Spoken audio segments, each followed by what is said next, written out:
Hello, everybody. Oh, what's up, Brunson? Dude, I was trying to stream earlier. I had two other live streams and it wasn't going through. And I don't know what the problem was, but now we are here. What's going on, Brunson? I had to set this all up again. I was all like, what the heck? Shit, I was all like, what the Frankie heck? Boy Frankenstein. Tell your mama we said what's up. I am Brunson. But I think we're back. I think we're good. I think we're good.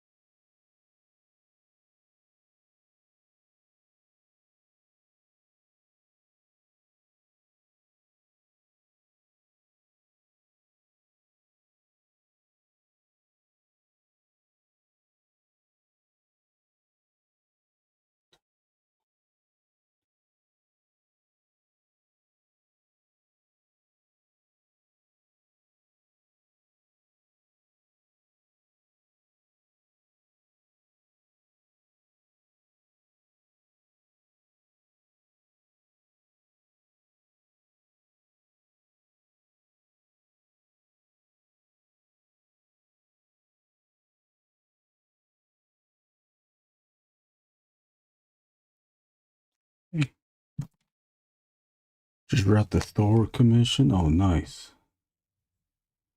What a relief. It is finally done.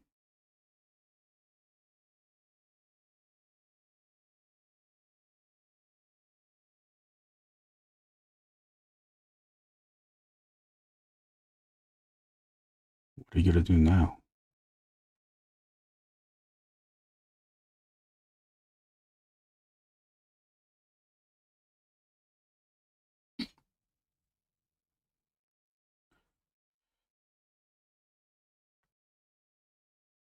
Started the stream, or before I started the stream, I had this feeling that I was forgetting to do something. And then when I started the stream, I was supposed to start drawing the commission thing. But I'm gonna do that on Friday. I'll do the commission on Friday. Can't do it tomorrow because tomorrow was what you see on the screen, Drawing Clubs Unite.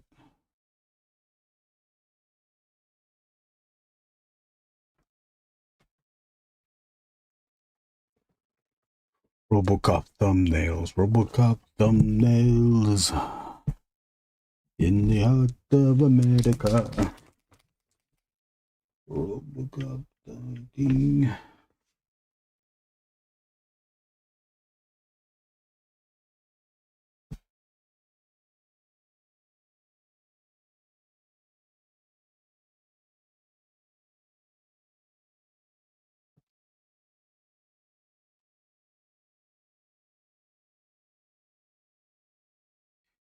Doing this shows how much more of these speed.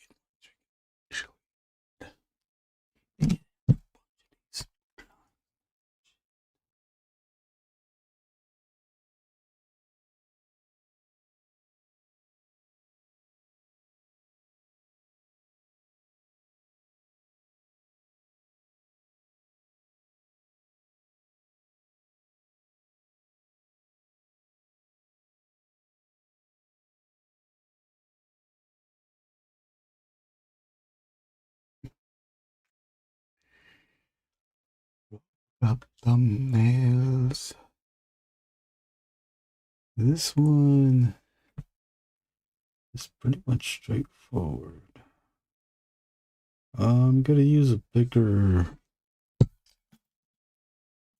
biggest zebra I have for the gunshots. on the outer rim, and then I'll use a 0.8, I guess, maybe a 0.5 with the insides.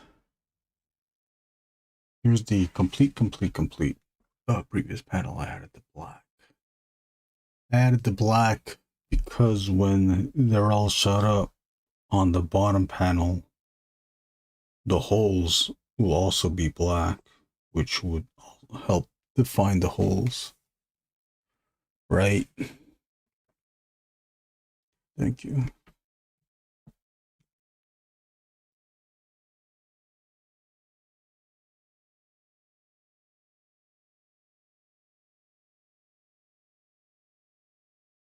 Okay.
You have your Robocop thumbnails, okay?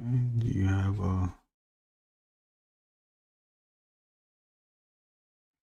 do you know where you're gonna go with your Robocop? No.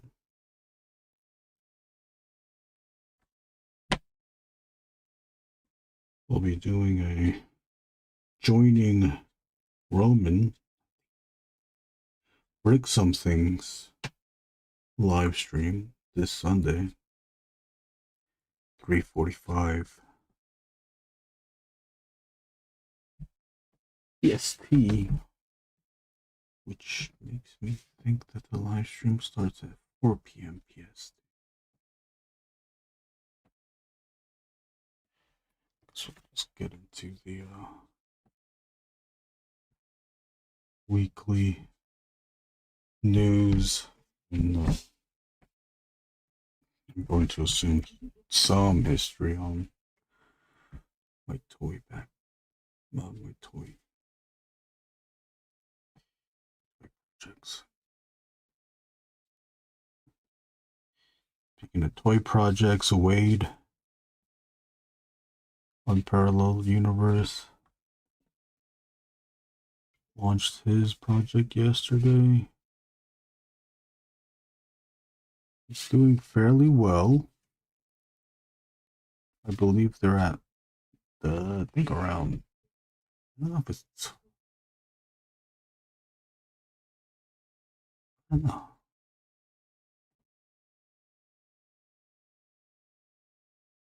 Let me check.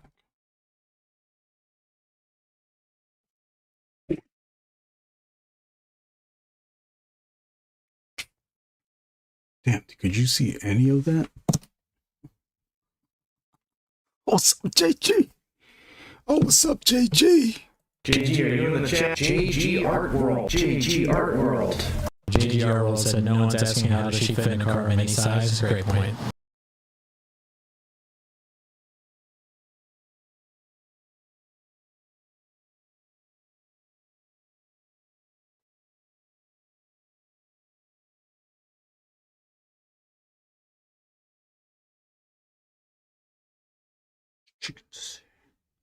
Okay, they're 24%. 24% one day. He's asking for 170,000. He might just get it. You might just get it, but I think it's gonna be real fucking close. I'm gonna think really hard. That is the hard truth. Sometimes you gotta be grateful. We all have to be grateful when a great idea immediately pops into our head. Right? You know, to be so grateful when a great idea immediately pops into our head. You have to recognize that it's not gonna happen like that all the time. There will be moments where you have to think long and hard.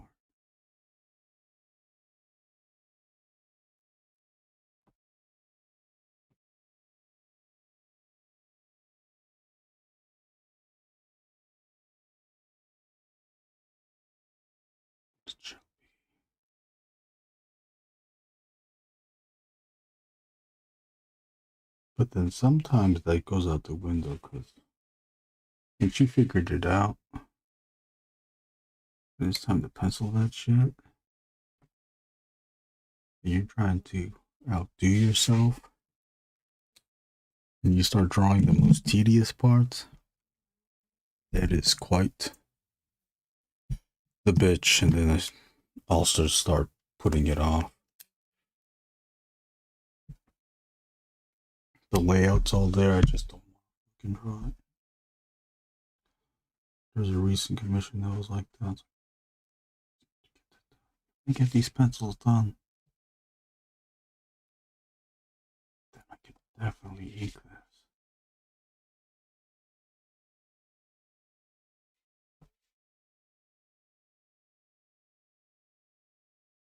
Some background shit too. But I was getting so tedious with. Look, I don't think anyone's gonna really look at this. And the detail I was doing was in the background. So I didn't have to be too specific. But I wanted to be just specific enough.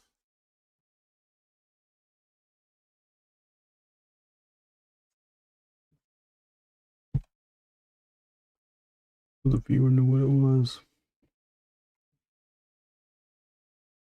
Listening while unpacking, you made it. You made it. You're there.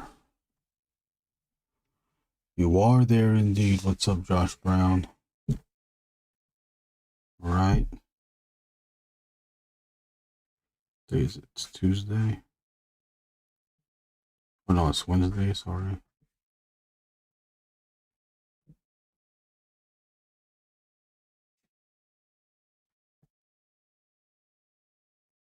How much? All that product. How much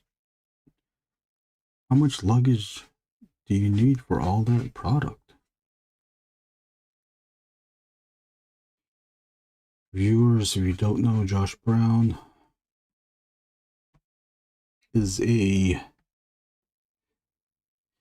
printer of toy accessories, and he is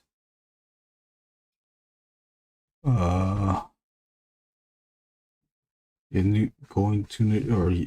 in New Jersey for the show called Regent's Con.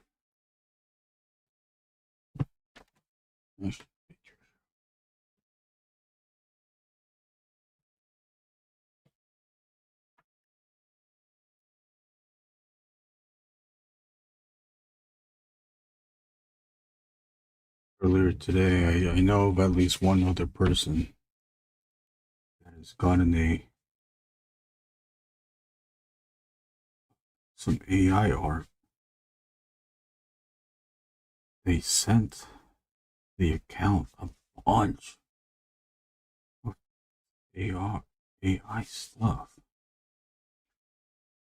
It's like they just learn what AI does.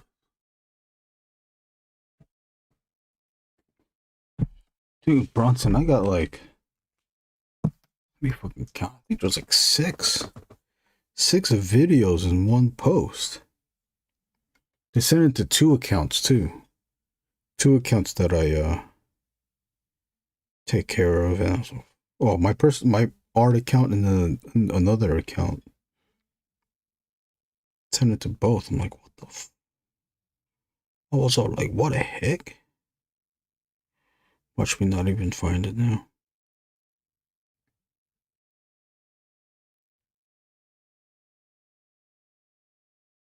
I know he sent it to that. What is it? Of course, like now I can't find it. Oh, my art account, you got like, I sound like, God damn it, where is it now? Where is it now? There it is. They said AI is getting crazy. I wanted to say you're getting crazy along with it. Stop sending this to me.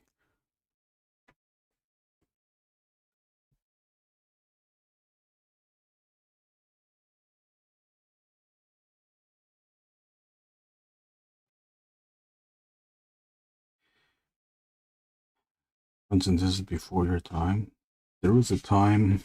This is crazy just to say too. There was a time when email was new. JG, you remember that when email was new? Email was new, and there'd be like these chain mail things happening. It was kind of early meme-ish type activity. You still do it today, where it would be images and text saying, "You get good luck if you pass this, if you forward this message to blah blah blah." First email I remember was AOL. Yeah, me too. We had AOL too. It had to be AOL for everybody in America, right? But there was like these chain emails where you had to like forward this message and you get good luck, or if you don't, you get 7 years bad luck. It's like internet superstition stuff. Almost every day from classmates or whatever. Like, you think this is fun? This is not fun. Then now the AI, they call it AI slop. Slop da. They call it AI slop da. But now there's AI stuff, getting messages from this account. It's like your 6-year-old child saying, "Daddy, look at the. Daddy, look what I did. Hey, Daddy, look what I did. Daddy, look at the. Daddy, look at the. Daddy, did you see the?"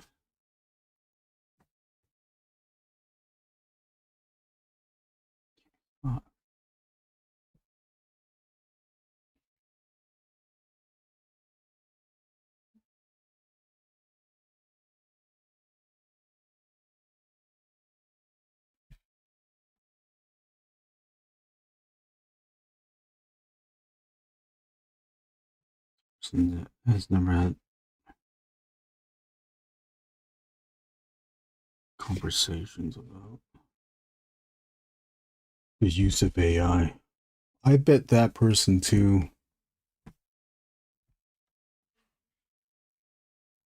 has so much of an ego that they enjoy that the algorithm or their what do you even call those things? Not server, but the data that they shared is now part of that collective. The AI algorithms like that. They can use my style now. Yeah. Anyways, this is fucking boring for Josh Brown. What the hell? Josh Brown, what do you have going on? Well, he's Josh Brown is getting some stuff done, though he's unpacking, so he can't.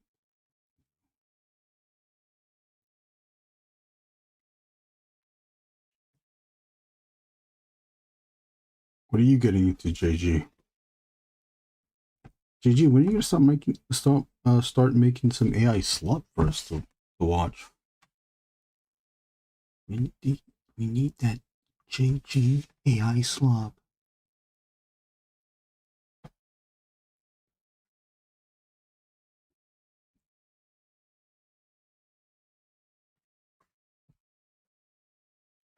But this background too is supposed to be black and not black and white. It's supposed to be in black. I don't know how I'm gonna do that. See, this is like black. Okay, so I think I'm gonna do this. Build it up. Oh shit. Build it up as much as I can. Oh wait. I'm playing some Angriest 2 and I ain't never make AI slop.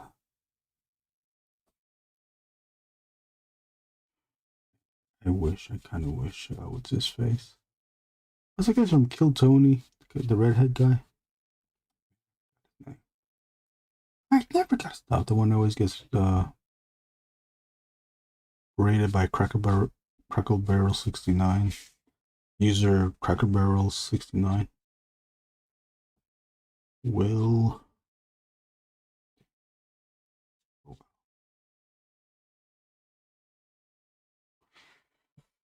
And JG was playing some. I've learned that JG was playing some Mortal Kombat, Ultimate Mortal Kombat 3.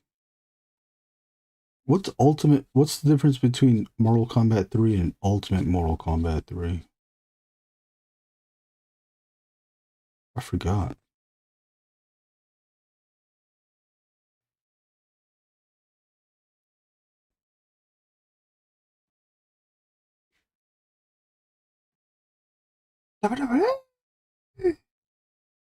You suck.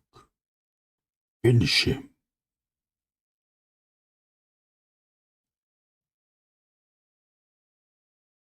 Test your might. Suck my wing. Suck.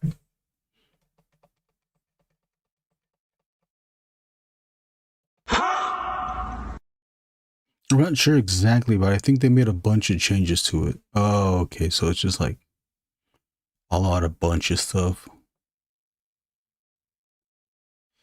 Yeah. I kind of think the run feature in Mortal Kombat 3 was kind of a response to Street Fighter's Turbo. But they wanted to do their own thing, so they made a run feature, which did make the game faster, I believe. It made the game faster, and then there's more combo things happening. But JG, you can let us know there was combo things happening in Mortal Kombat 2, right? Yeah, there was combo things happening in Mortal Kombat 2. Some shit you almost can't even get away from. I was just talking to JJ earlier too, and man, the chip damage on block was a bit much. That's aggressive. How dare you?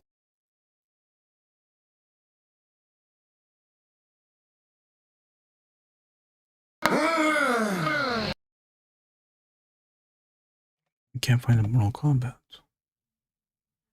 You suck.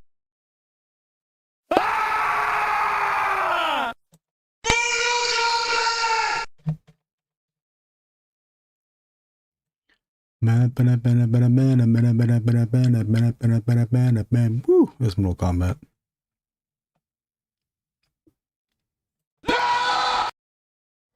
And yeah.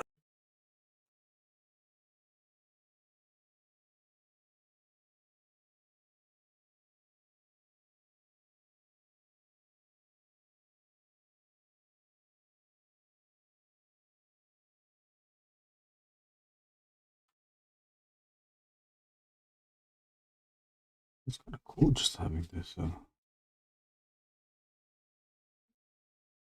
one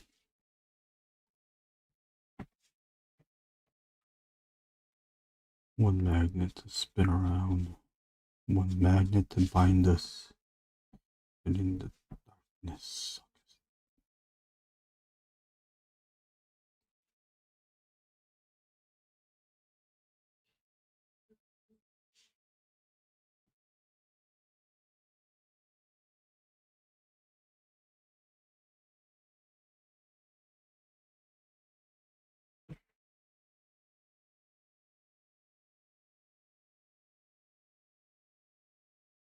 Looks for Wade. Wade was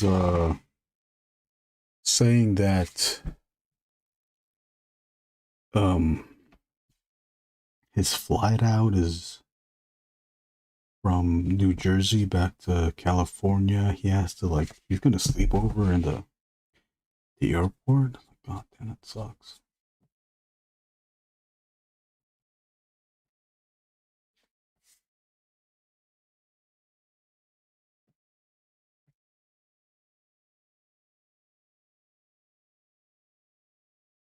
My fear that I have is that when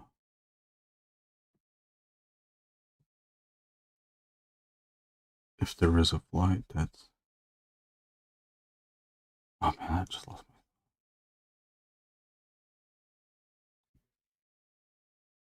my... Oh shit.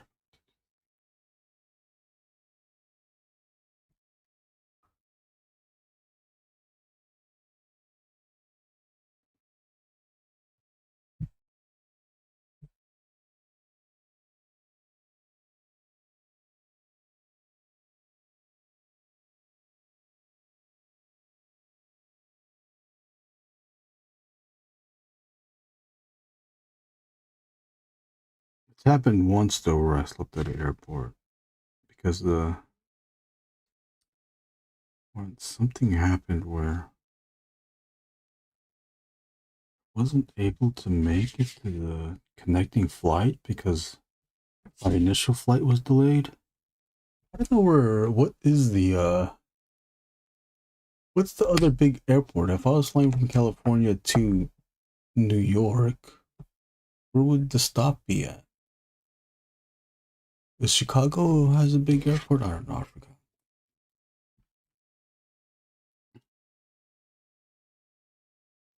But they gave a little a voucher thing for a hotel that I could stay at before the flight, but I got scared. I was like, I don't know if I'm gonna wake up in time. So I just did it there.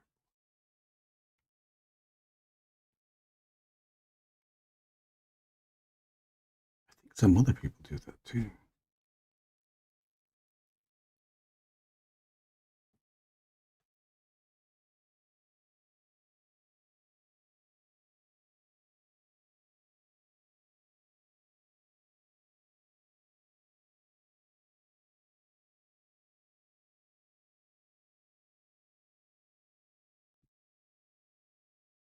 There's another Kickstarter, toy Kickstarter.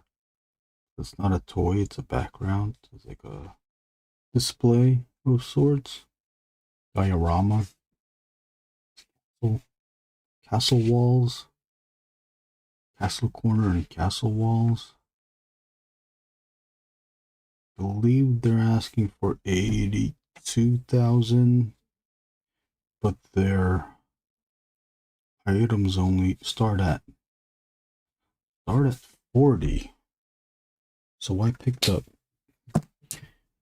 two sets. I got the castle wall, and then I also got their first wall set, which is a brick wall with a brick window. Got that one as well. I didn't realize it was affordable, and I think it'll help out photographing the figures. At least I hope so. Because now when I'm photographing figures, I'm just using There is no back. Oh, the background is just books and the colors of the books. I think the background is a bit distracting. Hopefully this alleviates.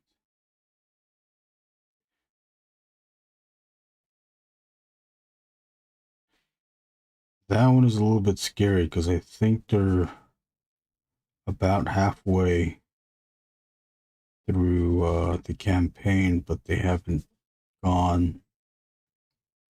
I don't know if it's gone a quarter to the goal. I know it's not 50%. Okay. Oh, okay. That came out better than I thought it was gonna be. Or at least this looks good on the screen.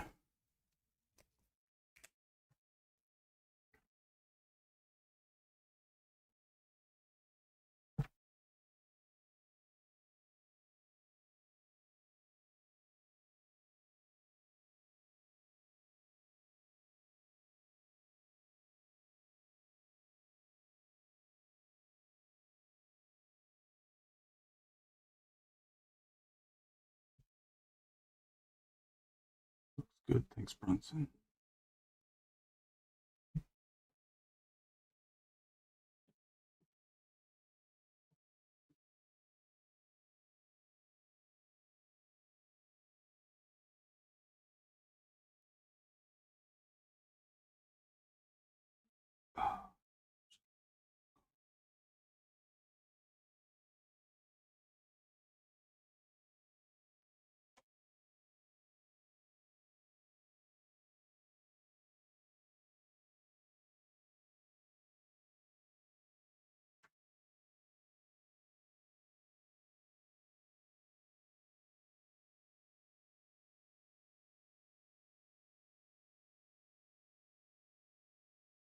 I've been playing Street Fighter as much as I used to. Oh, I know what else.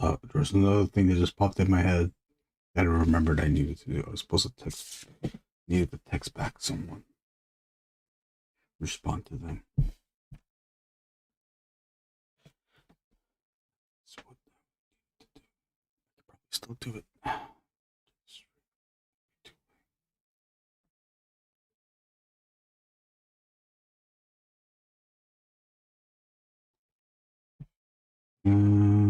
Nothing's really, no movement. I have a Twitter account, but no real movement there. Slowly making some progress on TikTok. I jumped up with some followers, not a lot, but it is steadily climbing. Oh, what's up, John to the Ross? John to the Ross? John to the Ross. Come to me tonight, please. I am dying.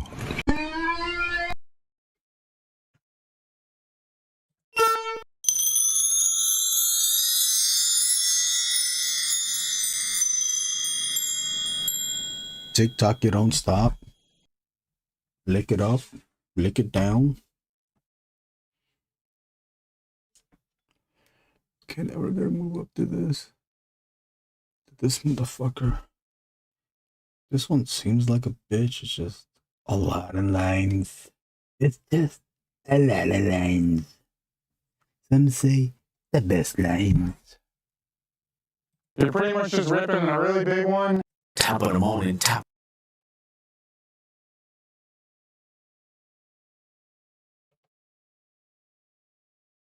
So good. CH. JG, there was two live streams on World Record Podcast, and I missed both of them. I missed both of them, and then on the post it just said that they were going live, but then it took a while for them to post the actual stream. It was just the announcement post. Yeah, how many did they do? I only saw one. I only saw one live. Wait. John to the Ross, what are you getting into? John to the Ross, you watch Toying Around? Oh, John to the Ross, I'm gonna be on Brick something this Sunday.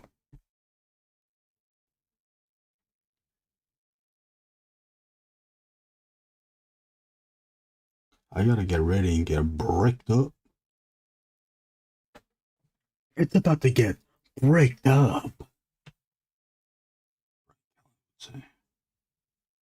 That bitch ass Frank.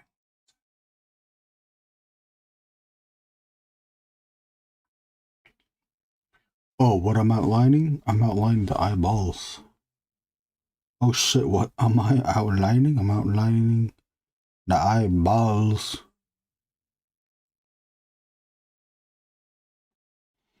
Not too many eyeballs.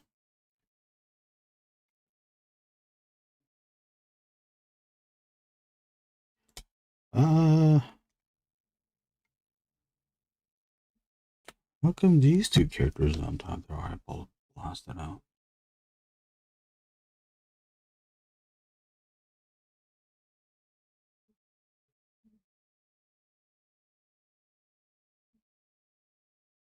Okay, blast out the middle. It's Master Josh Brown. You're gonna be on Brick the one day I'm not around. Damn it, but just put it on. Oh, you know what? He is oh yeah, that's right, because you're gonna be at I just fucking said it, at Legion's Con. Just put your phone on the charger and just have a song. Just play it. Tell Cornboy to play the live stream on the TV.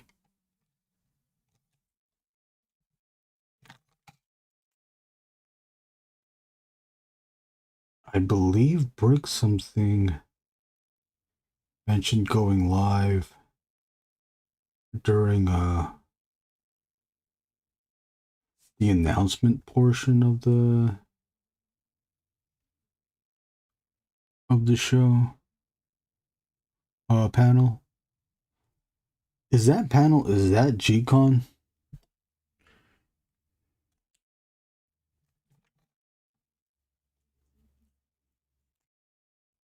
I still don't know. Here, I'll show you. Yeah, I'll show you this. Okay, pardon me, the lighting situation isn't as great as I want. Okay, well, this is see, here's the print. There's blue right there. No, see that, if you can see that blue's a brand new,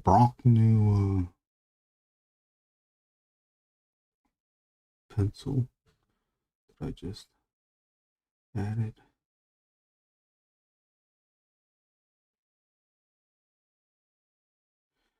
The last time I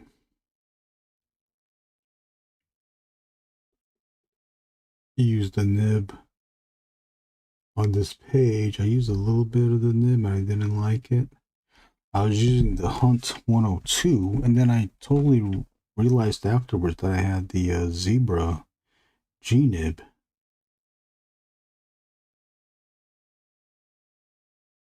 And I've had better experience with that. I've had better experience with that, but at the same time, it's not letting me do these. See these thin ass lines I'm producing? I won't be able to do that. But I will want to try. I do want to try the nib again, but I'll just go to the Zebra. Oh yeah, Josh Brown. How much G-Con is Friday? Okay, so G-Con is the announcement. Okay. G-Con is Friday, but the exhibit hall is already open, right? Or no? Oh, I don't know. How much all that product, how much luggage did you have to pack? Because Josh Brown, that was that.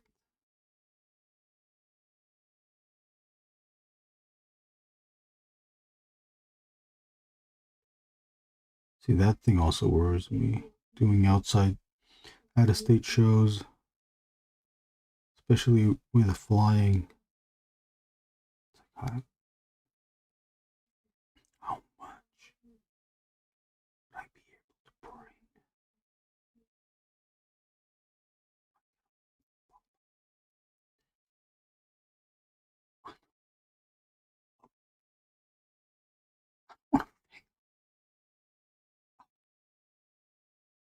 I want to bring. I want to have a good show. I'm just trying to have a good show here in New Jersey. Shit. Jesus Christ. I want somebody to have a good show. Godforsaken state. Oh, fuck.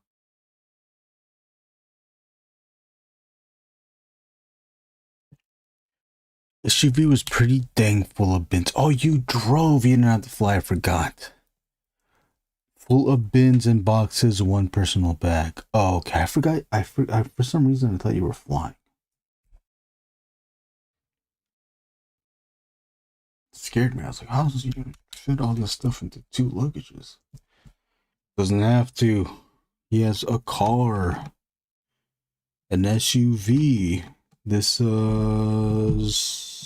live stream is brought to you by Chevrolet. Taste drive the all-new Chevy Shrimp Scampi at your participating Chevy dealers.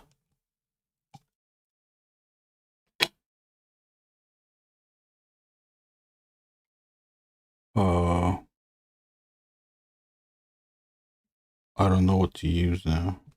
Well, yeah, we're supposed to be using a 08 as well.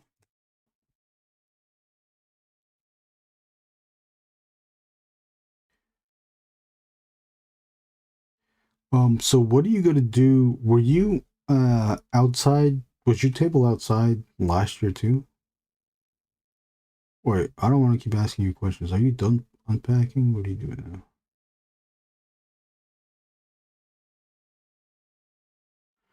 Johnson Ross, what do you have going on?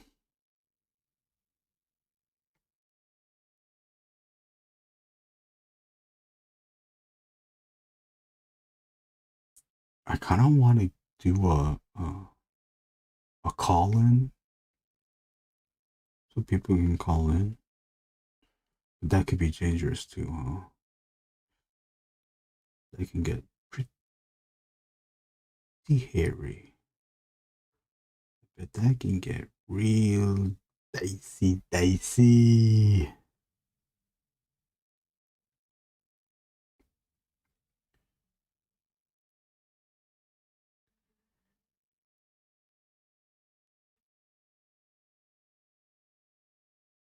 As thin as I'm drawing, I don't know how much of this is going to show up in the comic. Brunson, let's make the comic 8.5 by 11.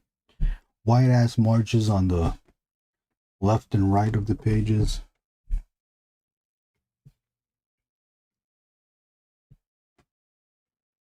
Let's give Bob Girthy an aneurysm when he sees this 8.5 by 11 book with pages that were originally formatted to 6.69 by 10.25 and a quarter. And a quarter. Hell yeah.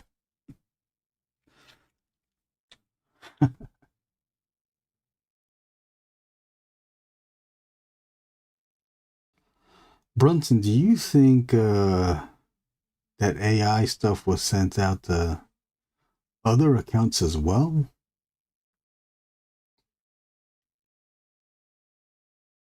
It's crazy, huh? For some reason, I think I accidentally said this person's name. I didn't, right?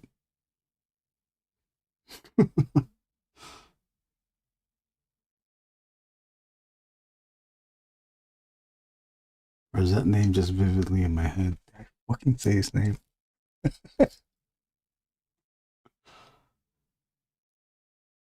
Shit. You hope I said his name? Damn. Damn, Brunson. I gotta go look up at the previous drawing. This is obviously the same scene as the previous panel, just with the reaction. It is a reaction shot. No, I hope he sent it to others. I didn't. Okay, good. The name's right in front of my head. I gotta stop talking about it because I'm gonna eventually say it. I just know it missing fire. I just know it.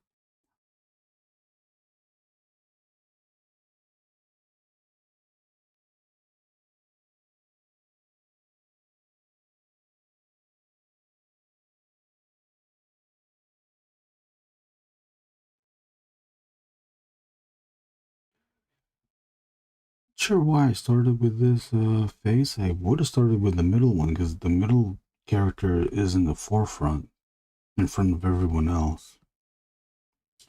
But if you can't tell, this face, he seems like he's laughing, which means he's the crazy one, the craziest one out of the bunch. Bunch of these guys. I'll do a little bit more on this guy, but I do want to move on to the middle character that's in front of everyone else, just so that I don't accidentally ink what should not be inked. Although these pencils are pretty tight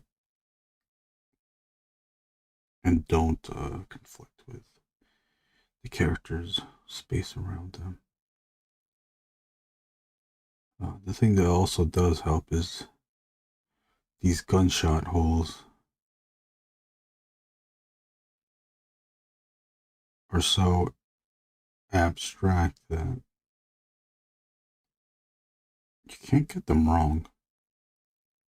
All you have to draw is organic lines that would be reactive to a gunshot blast. I'm imagining these are gunshots, or a shotgun blast.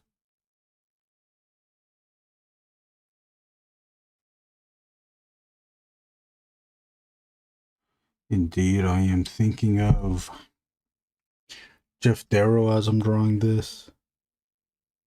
Although Jeff Darrow, as detailed as his stuff is, he uses a pretty thick line, which is something I might have to incorporate next time. The new episode of Ink Scribes. Oh, look at that. I'm like getting used to like just non-stop meandering.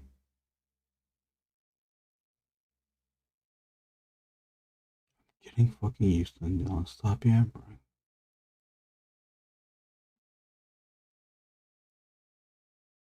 I'm hoping this non-stop meandering is informative to some degree.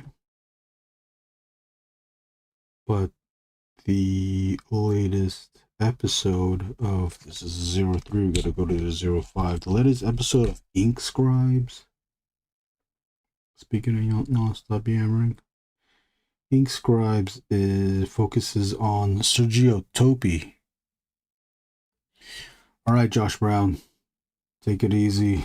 You have a good night. Have a good show this weekend. I'll be trying to spot you. I'll be trying to spot you from G-Con, because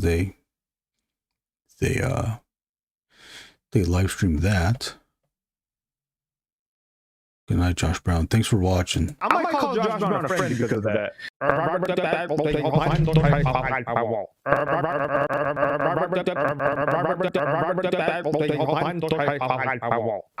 Josh Brown a friend because of that. I might call Josh Brown a friend because of that. I gotta go bad.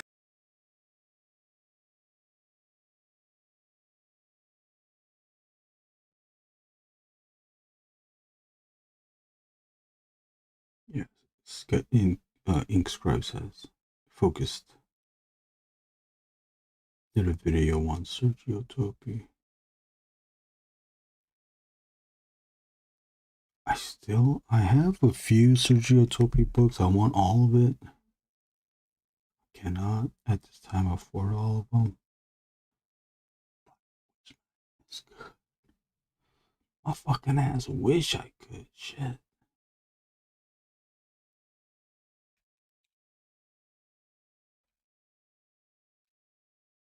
Shit, my motherfucking ass wishes I could. Shit. I just realized it.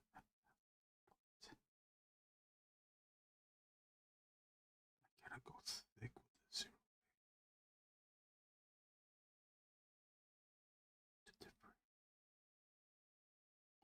Gotta go thick with the zero way to do the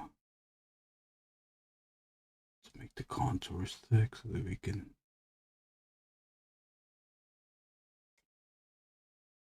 figure out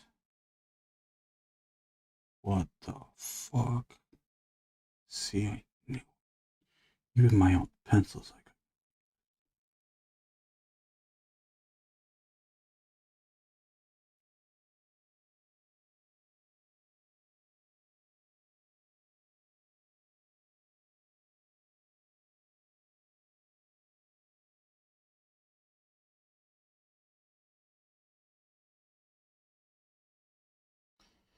Time is it for Josh Brown?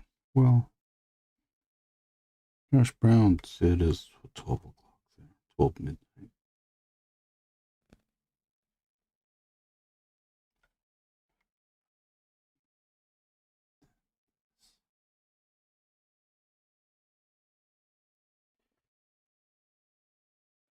Been going for an hour now. Getting a little bit hungry. I wonder if we could just if I could eat on the stream. I'll have my mic off. Chewing. Maybe we can watch. Is there something we could watch that I won't get copyright stricken? Probably nothing because it's YouTube.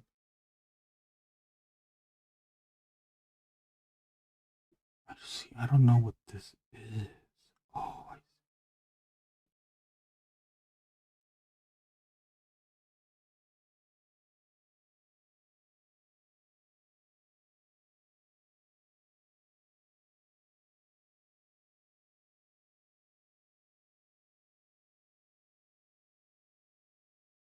Today's Thursday. Today's Wednesday.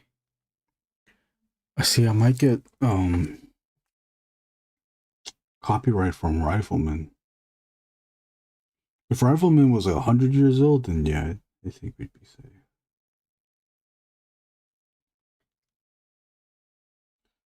This would be the time to be on Twitch. Could do it there.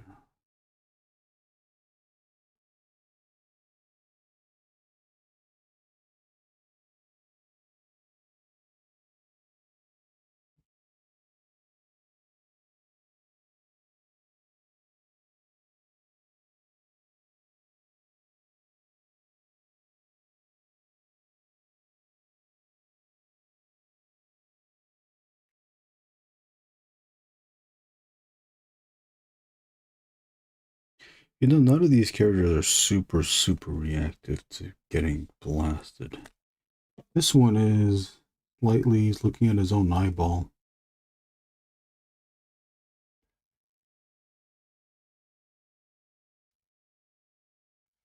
But the other ones, their faces are all blasted, so. And she has her eyes looking up. There is a reaction. The joke is that everyone's like frozen in their pose.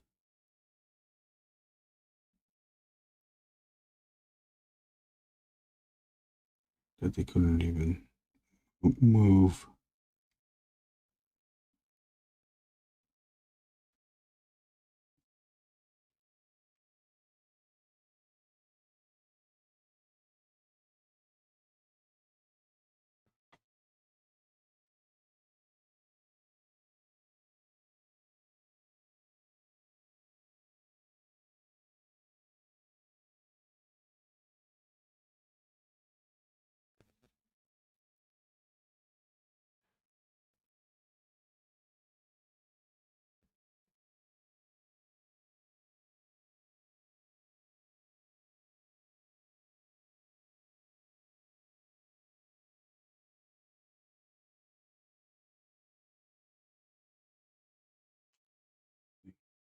03 when I should be going something thicker. I forgot to do the contour again. We gotta do the contour for all the characters. That's what we need to do so we don't get confused as if the last time and I still didn't adhere to it.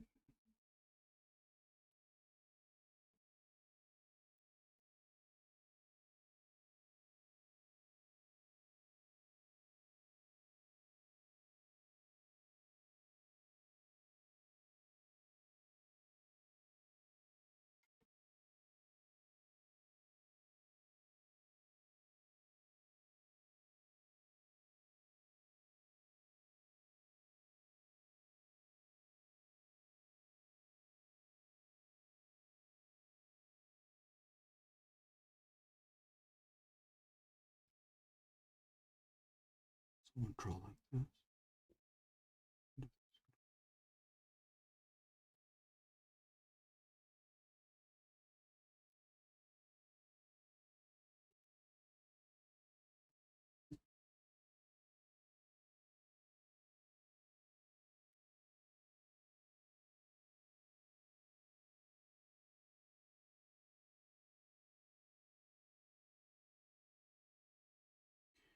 JJ, how's Mortal Kombat going?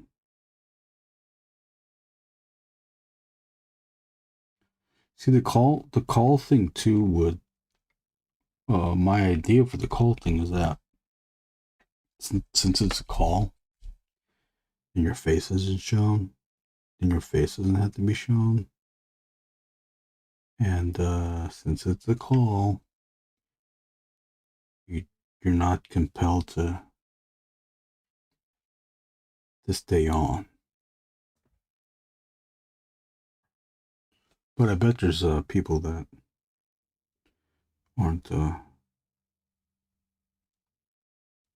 aware of that.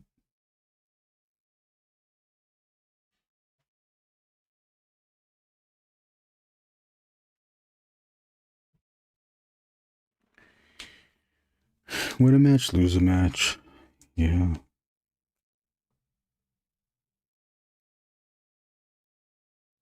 Well, at least you're winning.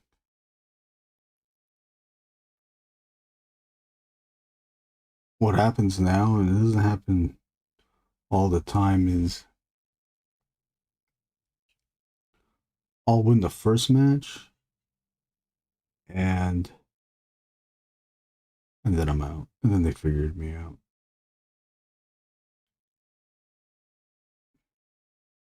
They got me all figured out. And then also I'm still having this timing issue. But you know what? I still can't pull off a sure you can. Remember GGO's? I did the Saget, the hard ass Saget move twice in a row. It's like, how did I do that? I can't even pull off a sure you can when I needed to.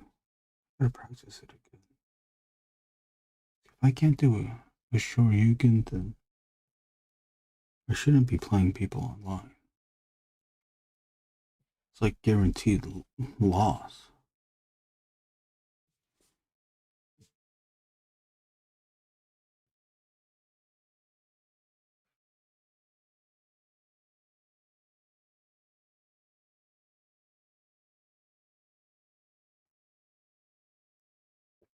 Still haven't watched. Is that John Cena's show?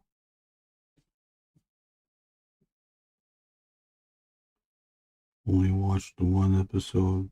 Oh no, I didn't even. I was rewatching second season of Smiling Friends. I only saw one. For whatever reason. I guess I don't need to catch up. I just want to make sure that I watch the whole thing before dipping into season 3. Anybody else watching Smiling Friends? Dan the Dan only saw the one episode of season 2. Everything I watch is YouTube.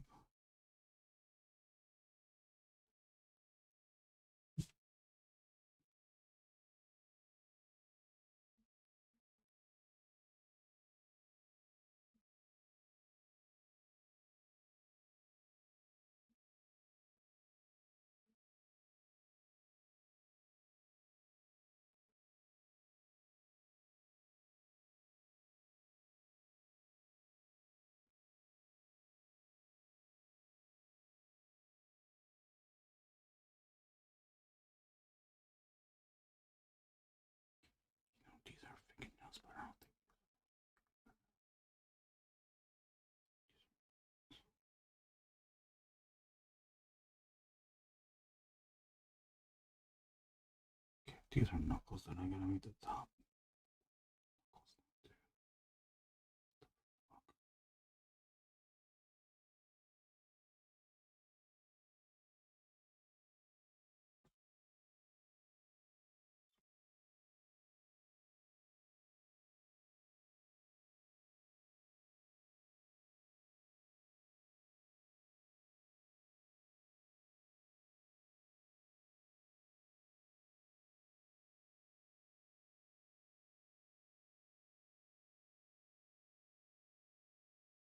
All caught up on Smiling Friends. Nice. Yeah, that show isn't too long too, so I should be able to watch it. I'm catching up on all the stream. Catching up on the stream while washing dishes. Oh, okay, nice. Washing good. Does Daryl use extra large paper? I don't know. It seems like he would though, huh? He seems like he would. He did say that he uses these microns. He used to use dip pens, I think, and then he moved on to microns. So I don't know what size microns he uses though. Oh, you know what? I have two of his drawings. We could try to figure it out. I think it's a 08 though. If not a 05, he does. I think there was some thin on those drawings too. But I think that might be also 08. The thin lines. I'm thinking. Oh, GG, I'm finally a C rank in Mortal Kombat 2 and recently beat a B rank in a league match. Feels good. Nice, JG. Congratulations. JG, are you in the chat? You gotta hop on into training mode and practice Saget's Tiger Knee. I guess I should. I'll do that and then I'll watch I've done some learning. I've seen Shadowcons fight against M. Bison and how they approach with stopping his Psycho Crusher by just throwing out jabs in the beginning of a match, so I know to do that. I know to just keep playing in with the jabs throughout the fight, and then fireballs. And then when he does his jump attack, if I can do it, I'll do the Shoryuken. If I can't do it, then crouching hard punch.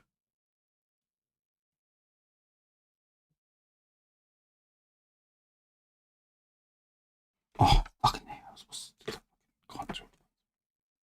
Oh, nah, fuck the contour lines of everyone. Let's just get this drawing, this character in. What's up, Doombot? Oh, what's up, Dylan? Dylan in the house? And Doombot. Damn, Dylan was in here this whole time and I didn't say hi to Dylan. What's up, everyone? No, what's up, Dylan and Doombot? 800 588 2300 Empire today. You guys have going on? Still on the same page. This is page 4 of Ghostman. The story is titled Steps. Get the step in.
I'm thinking about buying coyote urine from Amazon to keep these damn raccoons away. You can buy that?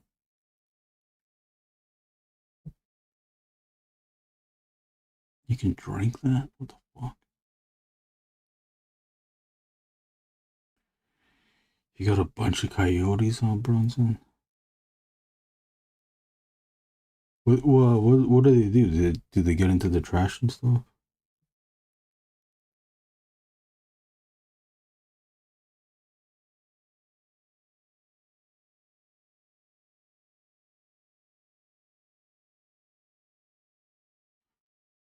We've had a few coyotes walking around the neighborhood, but that's all I've seen of them. I haven't heard too many complaints.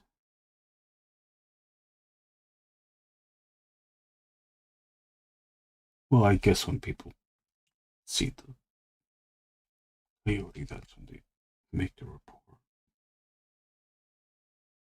Gotta hide your dogs when the coyotes are around.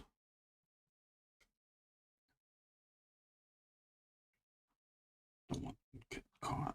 Okay.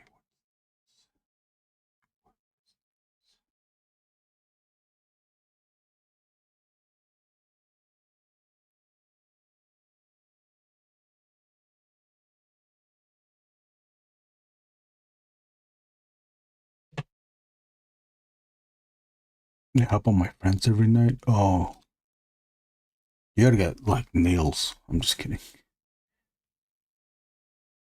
Catch them and train them to do your bidding, Brunson. Squid Marks, what is up? How are you? Thanks for watching. Thanks for coming in.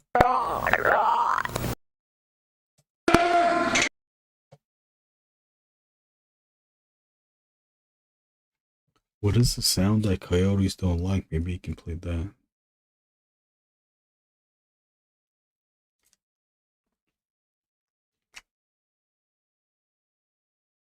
Is it every night, Brunson? When they show up? When they show their ass up?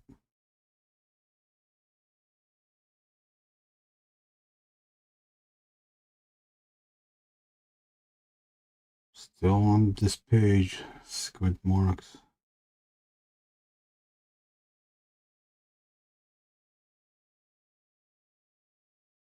We're making some. I'm getting hungry.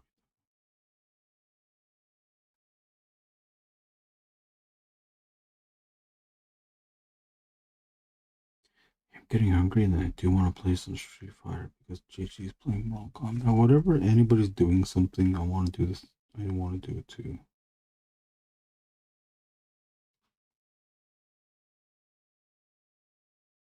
Before I started this stream, I was watching Toying Around. Kevin's live stream. It's like I can watch this live stream, draw this page, and the more I watched, the more I wanted to do this live stream. It's like, fuck, just do it. But I did have some problems starting this up.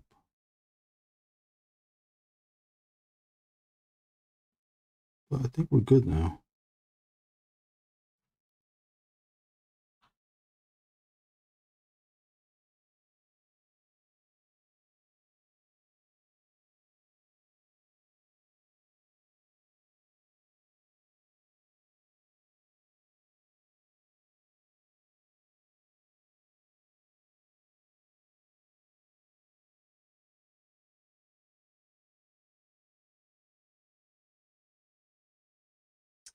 Have you ever done risograph printing? No, I haven't.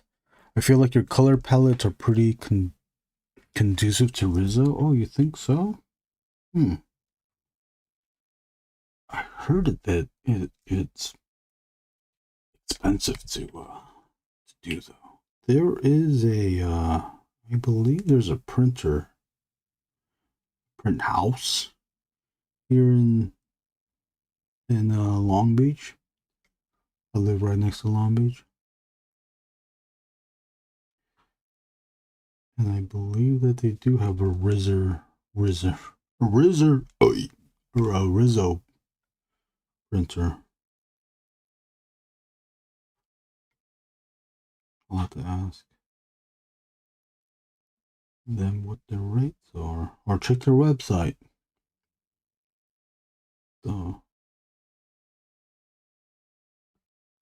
a friend of the show, Nathaniel Soyo, another artist, has been to that place. Oh, and it's called Place Long Beach. Maybe it's on Place Street. Maybe there's a street called Place. Might be there.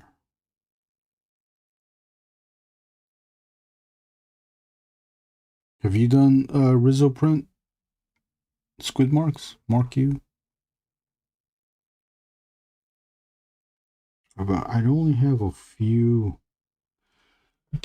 books in Rizzo. It does look nice though. I caved and got the Born Again Daredevil figure. I like it a lot. It's already shipping? I don't know if people got that already. Brunson, post pics when you get a chance, please. Come to me now, please. I'm dying.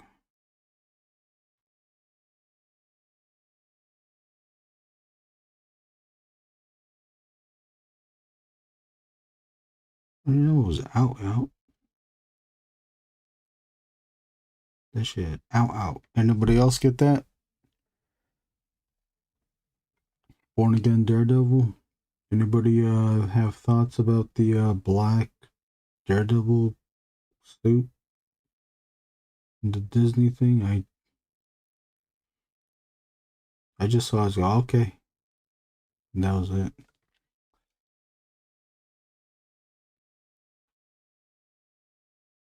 I'll DM you. I have access to a pretty cheap Rizzo setup, really? Oh, okay, yeah, I appreciate it.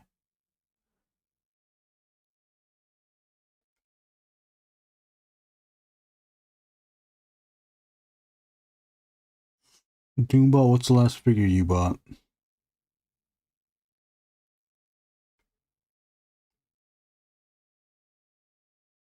I can't even. Oh, the last one I had was Juggernaut.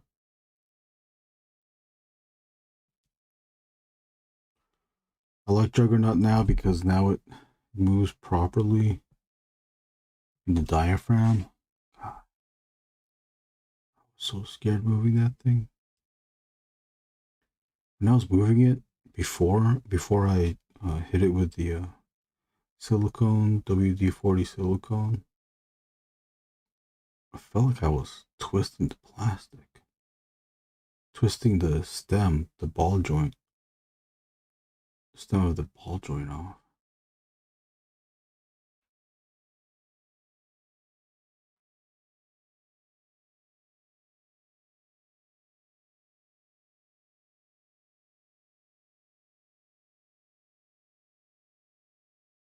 How's it move, Brunson? Do you like the figure?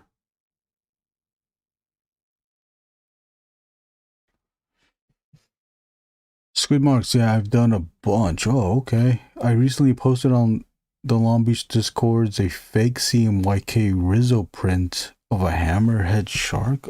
Oh, okay, I'll have to check that out. When did you post it? Was that today? There's so many. I always feel like I always miss out on everything, even though I think I'm paying attention.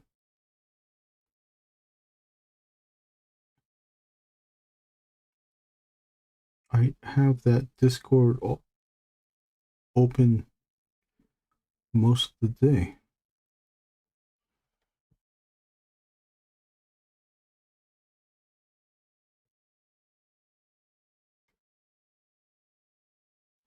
Does anybody know the song that has the lyrics? It's like, what is it? Man, I'm trying to find it. I couldn't find it. Oh, my friend knew what the song was, but didn't.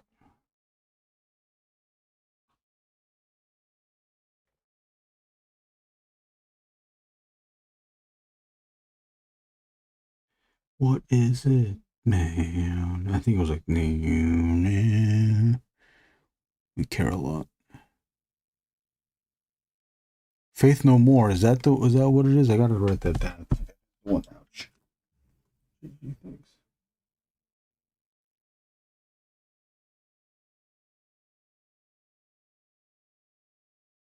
Faith No More.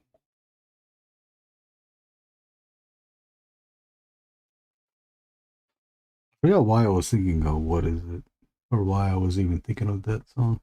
Oh well, I think I heard someone say, "What is it?"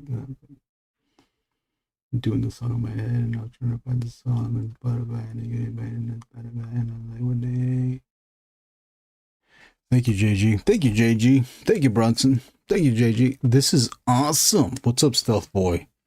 Just tuned in randomly. Thank you. You like to see blown up bits? Oh no, it's Faith No More. Epic. Okay. Epic. Cross out. We care a lot. Speaking big for Stealth Boy, what's going on, Stealth Boy? Stealth Boy is in the chat. JG is epic. Brunson got that. Brunson is born again. Josh Brown is falling asleep. And Squid Mark has a hookup for the Rizzo. Oh shit. And Dylan's in the house. And Dylan, what's Dylan? Happy Wednesday, I'm alright. How are you? I'm doing well, Dylan. What else did Dylan say? Dylan is dishing out the comments. Pouch. Oh. Damn, I didn't Josh Brown's already gone, but Robo was on last night on Parallel Universe live stream, and I left a comment, pouch. And then Wade read it out loud, and then I think Robo understood, because he said it was a inside joke, so I think he knows what's up. Stealth Boy, I've always wondered where people pull gore from when drawing. I've heard Left 4 Dead developers decided being realistic was a bit too gross, so they toned it down, used sausage textures. Dylan is laughing at all the explosions. Where's my explosion? I lost it. Now I lost the explosion. I forgot. I don't even know where the hell what the hell was the explosion? I forgot what it's even called now. I'm looking at the soundboard too. What the hell was it called?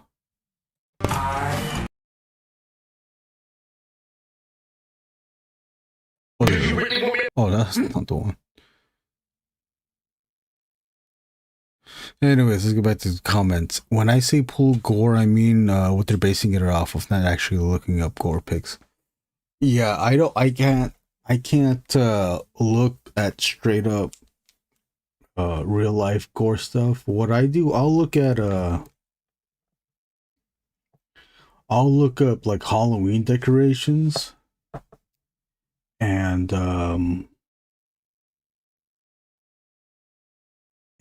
oh man, what did I look up for these things though? I think I just made this up.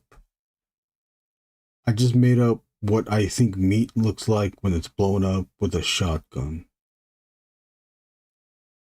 I also try to look up movie stuff, but I don't really get too many good images when I look up gunshot movie. I don't really find anything good. I don't know if I'm just searching for if I'm using the wrong search words. I've heard Chet Sars talking about movie effects, and they use straight up cadaver images. Yeah, you can't unsee that stuff. Yeah, I think I'll just I'll look at what Chetsar has done based on that stuff. But I think Hollywood props. I'll look up Halloween props and then whatever gunshot, and that usually gives me a decent stuff that I could use. But then I was already thinking in my head like, oh yeah, it would look like that. So I guess it just affirms what I initially thought. I've had to look up skin, like Ed Gein type stuff where skin and faces are stretched across furniture and things like that. I'm drawing two Christmas trees in a commission. I'll stream it soon. Maybe I can stream it Thursday or Friday. I mean, where just two Christmas trees, and it's of people's faces that are stitched together, and people's faces and eyeballs are the ornaments on the Christmas tree. So I just looked up Halloween prop because I don't think as real as the Ed Gein stuff would be, it won't be as I was gonna say glamorous, but it won't be as what do you even call it? It might be bland looking. The Halloween prop stuff, it feels like it's more done up, dramatized. He said meat. It's lush. Actually,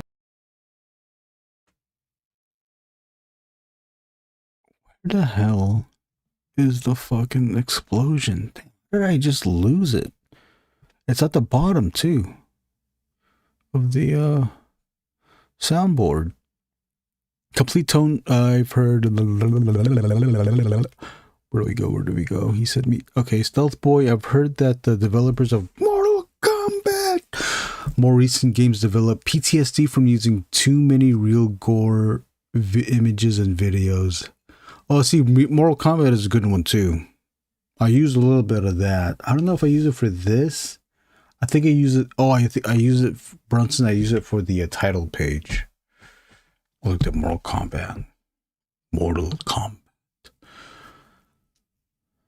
Complete tone shift. But I got an offer to ink a friend's children's book, but I've never really done any inking for other people's work. Should I stick as closely as I can to their line work? That would be a question you would have to ask the penciler. You would have to ask the penciler that question, because some people prefer it that you totally stick, do not deviate from the pencil, and there's other people that are open to your interpretation of their pencils. But then those are almost like two different, I can keep going from there. But I think we can also do, besides or in addition to asking the penciler, is do some practice pencils, like print their thing out. However, print their pencil out, if you can do that. Or lightbox their pencil.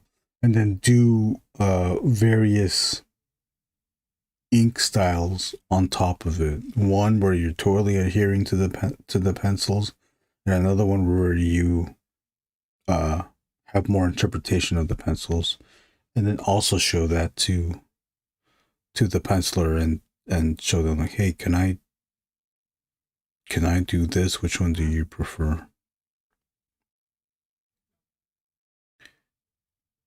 Now that's my kind of Christmas tree. The new Now album. I like pizza, but all pepperoni. That's the kind of Christmas tree I like. I like pizza, but all pepperoni.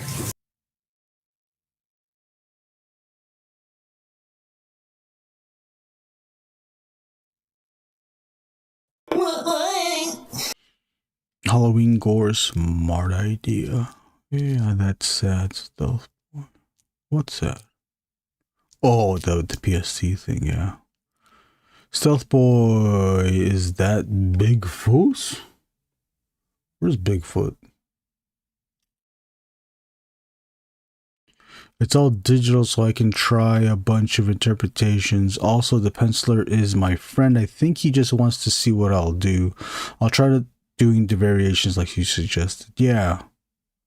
Yeah, at least two. One where it's just super tight, his pencils, and another one where you interpret. And as a matter of fact, JG and I are doing a project where we pencil and ink each other's stuff.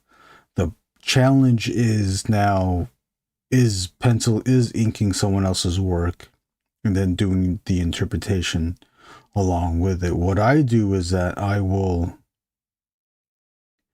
ink as close to what the pencils are, but because JG's pencil lines are usually the same thickness, then while I do ink JG's lines, I vary the line thicknesses. So while I'm writing along JG's pencils, the line thickness will vary a bit, and then that's like a part of me that's in the drawing now. And then to also further interpret the drawing, I'll add more lines, but the lines follow JG's initial lines to define the forms that JG implied with his initial pencils. I don't know if that helps you any bit, but that's what we've been doing. It's all okay. Yeah. Oh, I forgot who. Oh man, I forgot who said that. See, now I get. Dude, my brain is like. Something's happening to me. Because. Oh, the guy's name is Charles. I miss my Uncle Charles. Charles Loescher, who said the pepperoni thing. Is he also known as alright, I'll copy paste it here, GG. He's the one that said the pizza thing. Oh wait. I like pizza, but all pepperoni.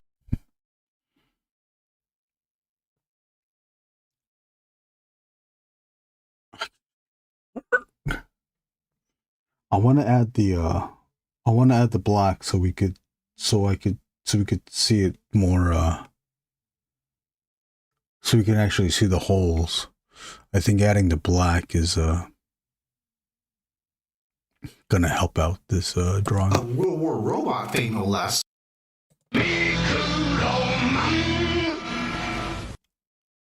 Oh, it reminds you of Bigfoot from Howard Stern. Oh, I forgot you know Howard Stern stuff. Hey, JG, it is. Hey, it's me, it's Bigfoot, it is JG. JG, it is. Can we add the lines now? No, we gotta put the hairlines. I see you're using microns. Have you ever tried dip pens? Thoughts on it? Yes, I have used the dip pens. As a matter of fact, I used it on this very page. Then I got fed up because it was a Hunt 102 and it wasn't working. It wasn't. Dude, okay, I'll tell you stuff. But here, some of this, the lines that I'm covering with my finger, those are dip pen. That's Hunt 102. Just this section, the shoulder armor, and this necklace part, the neck part. That's all I could tolerate with this Hunt 102. And the dumbest thing was happening too. I dipped my pen in the ink, and for me to like test it out, to like lay in, to get the line going, I drew it on top here, like these horizontal lines. For the most part, horizontal lines. Those are the dip pen. So I did it there. Let the ink come out from the tee up, And as soon as I started drawing here, it wouldn't come out. What the fuck's happening? So I do it again on top, do it on the bottom, and it was slowly coming out, and then it wouldn't last too long. It wouldn't last long as I thought it would. But I do have a zebra, the G-Nib zebra.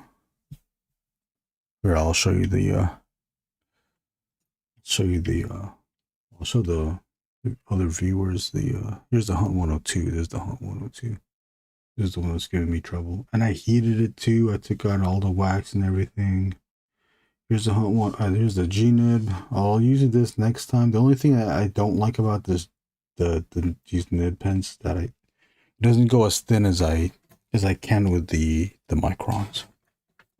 But I'll bring it back again. I think there's a page that I'm thinking of where I can use the G-Nib, the zebra G-Nib.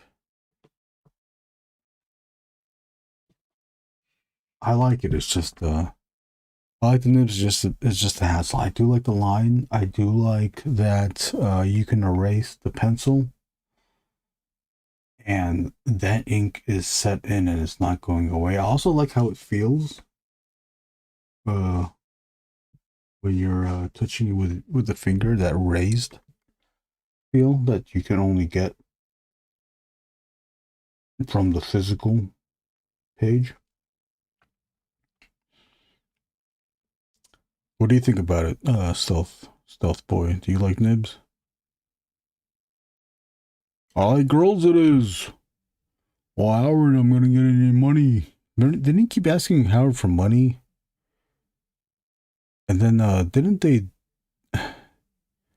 someone go to his house and start recording his house, and someone someone found his oh man, what do you call it? The medication pill container thing, and it was huge. Ghostman just sprayed him down. Oh, Ghostman did. Yeah, here's the that was the joke. So we have so they're all lined up. Here, I can remember the dialogue because I fucking wrote it. So Ghostman phases down through the ceiling, and he gets caught by this little small gang right here. And this guy, he's like the main guy since he's in the front. He says, "Hey, Ghostman." So he says, "Ghostman, hey, Ghostman," up there. We move down to this panel, and the gang is called the Crusters. So he says, "Hey, Ghostman, get crusted." I'm still trying to figure out where to put get crusted, because this is pretty filled up. So I think I might put it here, and then put the arrow, point the arrow to his mouth, or the word balloon tail to his mouth. Then you get the brap from Ghostman, and then the last panel, they're still in the same exact pose, but they're all full of holes now. The joke is that they're so slow. Like, they were the first ones ready to go. They got their guns pointed, but Ghostman still shot first. I love the way you drew the Uzis. Oh, thank you. I will cite my references. I did use Sketchfab.com. Sketchfab. Are you guys familiar with Sketchfab? Sketchfab.com. It has a bunch of 3D assets that you can buy, but I don't buy them. All you have to do is just you can view these assets in the round in 3D, which you can, that means you can rotate the object. In almost any viewpoint. There's sometimes the axes are fixed so that you can't see everything, or you can see you can see it in the view that you want to see it in, but the camera angle is tilted in a way, so you kind of have to deal with that. But there's a bunch. I mean, the Uzis. Well, these aren't Uzis. These are Mac 10s. But got all types of models that you can use for reference.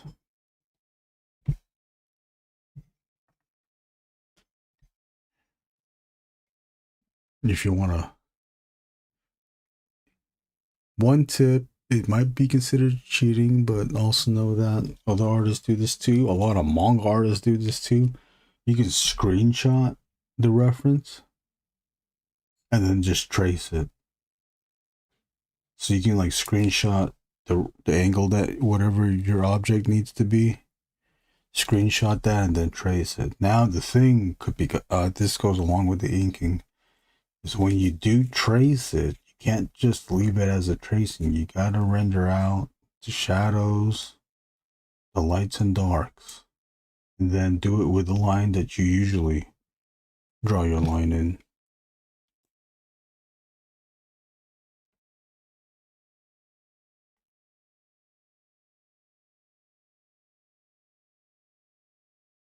Even other artists will steal from other artists' reference straight up.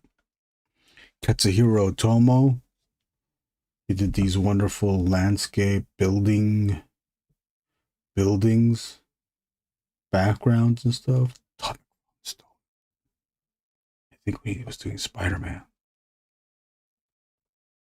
Other manga artists will just like take, now these manga artists, I think the legitimate ones, they'll go out to the city, take photos, go home, and then desaturate and then play with the contrast on the city backgrounds, and they'll just draw the characters on top.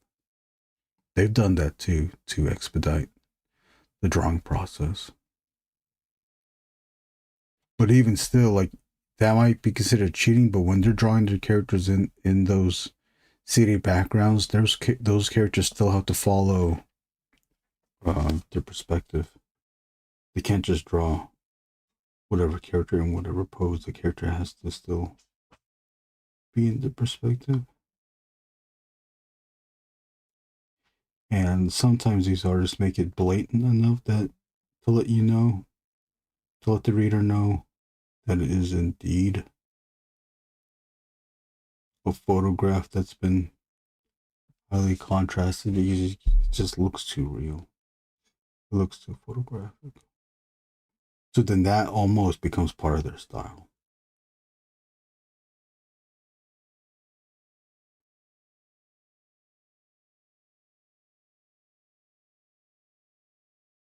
Now, because I drew Ghostman holding those mag 10s because that's what I used to do as a kid too. Draw those mag 10s. Mag 10s and Uzis. So it's just, it just felt natural to have Ghostman holding Uzis. Ghostman is a character created by Brunson, who's also in the chat. And Brunson also has him holding those weapons as well. So it's a carryover from that too. I didn't add that. That was already happening.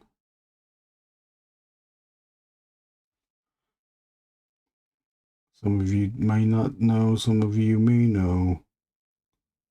This story that I'm drawing is utilizing Ghostman, a character created by Raymar Brunson. We're doing a project where we trade characters and we write and draw stories with them.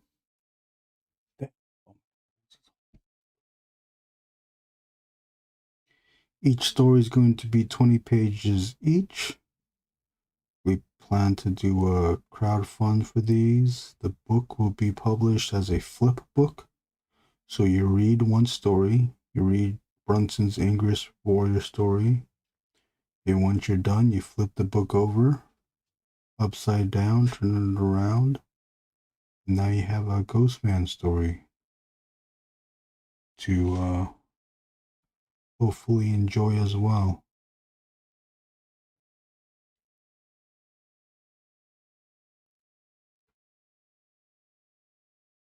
I haven't written something in a long time. I haven't written something like this. 20 pages? I think this might be the first time I've written 20 pages. Damn, in the longest time. The last thing I wrote was just 12 pages? 12 or 16. I think it was just 12 pages. Damn, you know what, Brunson? I think this might be the longest story I've written to date, script-wise. I didn't even realize that. That's crazy. I'm just trying to catch up to Brunson. Brunson's been writing regular stories, regular paged. Or he's been writing comics for a while now and drawing his own stuff too. I've been so slow at this.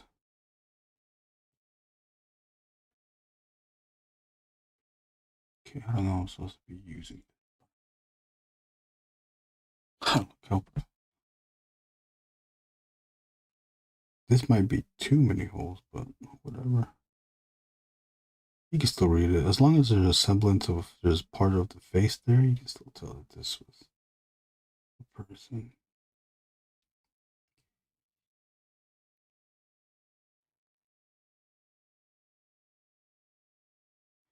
As long as there's a head shape, I think you're okay. A head shape, if you include eyeballs like these ones, you should be good. Let the audience know that what those things are is still a body. Damn, that's cool. I think so, Brunson. I don't know. I can't think of anything. The 12-page story was an Angriest Warrior story, Haunted Mansion. And that one, that challenge there was because it was only 12 pages. I limited the panel count per page to only 2. So there's only 2 panels per page. So the whole story was 24 panels. Before that, Warrick wrote the one-shot Angriest Warrior. Although I did write, Warrick wrote it up to a point, wrote it up to the double-page spread, and then I continued it on, just so that there's more violence in it. There's more action in it. Then Vile, that was all Warrick. I wrote very little, a little bit of the dialogue in Vile, the TV scenes. That's like still nothing. That's still Warrick story. Then before that was just the one-page Angriest Warrior stories. When I was starting out wanting to draw comics, I started out slow. Some would say that I'm still slow. I started out slow where I needed to discipline myself. And a way to do that, as far as comics go, was, if I'm going to do my own comics, let me start slow and just write one-page strips. Kind of like a Sunday strip, like the Sunday front page strip, where it's like the whole page, like a Calvin and Hobbes, one whole page type story. So if I can write and draw a page in a few days, all I need to do is just keep it up, hopefully stay motivated to do more, and then maybe I can have the discipline to do longer stories.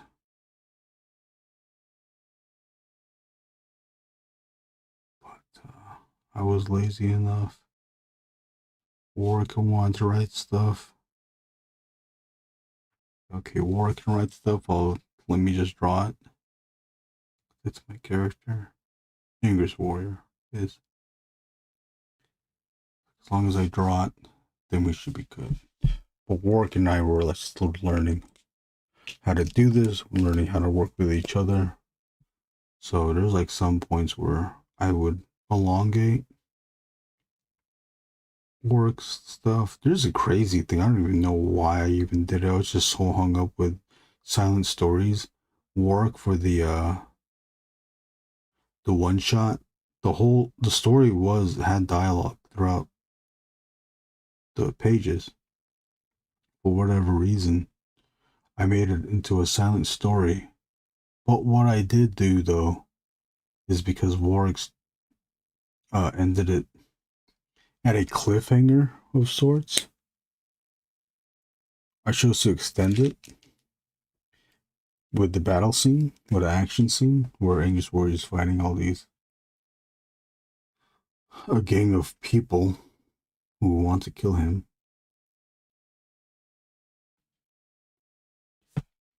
Does that, and then I started using dialogue that Warrick wrote.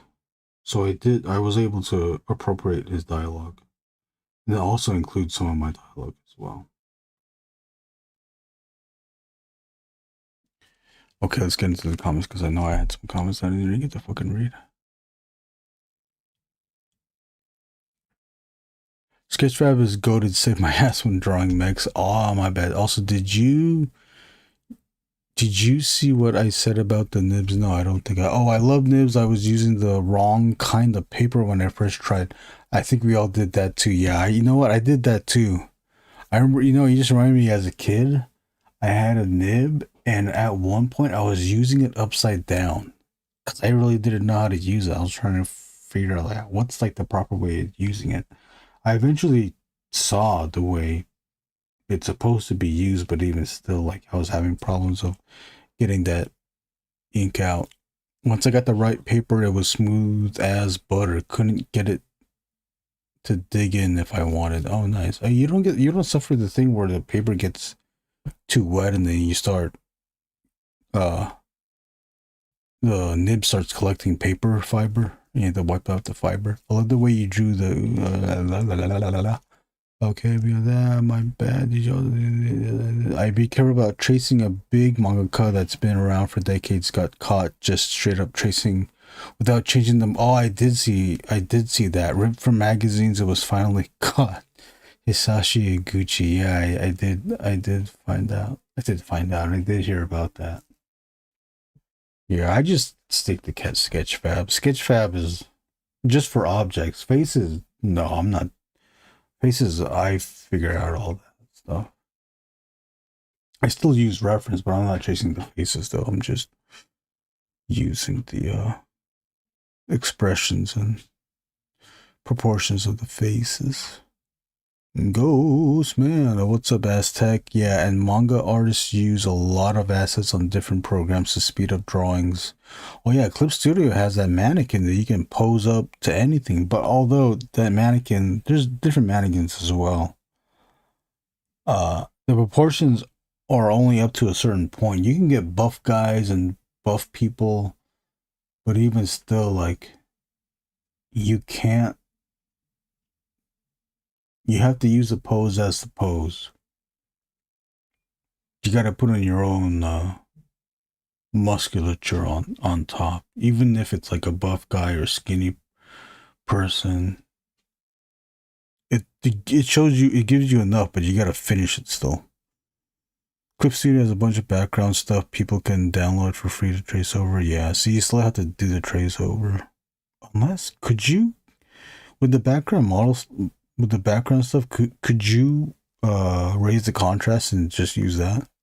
Gotta say, I love your style. It reminds me of Jeff Darrow. Oh, thank you. That is high praise. Thank you very much. Yeah, I love Jeff Darrow. These are the people I think of: Jeff Darrow, Sam Keith, Simon Bisley, Sergio Topi, Alex Toth. Jack Kirby is always in my head, although I don't think my stuff looks like his stuff. Mignola as well too, with his black and white, heavy contrast. I'm looking around to see my books if I can pick up any other names, but I didn't. And there's a bunch of Japanese artists that are not really on this page. That I can say the names too, but I don't know if that would make sense to anybody here. I'll say, maybe I'm just ignorant. You probably do know these names. Yasushi Narasawa, Takayuki Takeya, Katsuya Terada, Keita Amemiya. That's cool. Can you believe newspaper comics used to take up a whole page? I doubt. Dudes, on Sunday, it was a whole section. It'd be what felt like 6 folded papers worth of strips. Maybe it was only really 4. But you would get Calvin and Hobbes and I would get Calvin and Hobbes and Peanuts on the front page of the Sundays, and then everybody else inside: Drabble, Garfield, Family Circle, Non Sequitur. Check some of the ones from the early teens, 19. You ever screen tone for these things? I use digital screen tone. I like it. I just get scared of if I'm gonna get that moire effect. But I think Clip Studio, you can set it to a certain setting and you would get no moire effect with whatever screen tone. I have to play around with it. Do I want to screen tone this? I don't. I would like to, but I don't. The one nib, I have to keep playing with screen tone. I have to make screen tone a part of my routine to get used to it. Stealth Boy, the one nib I was hoping you knew was the coding.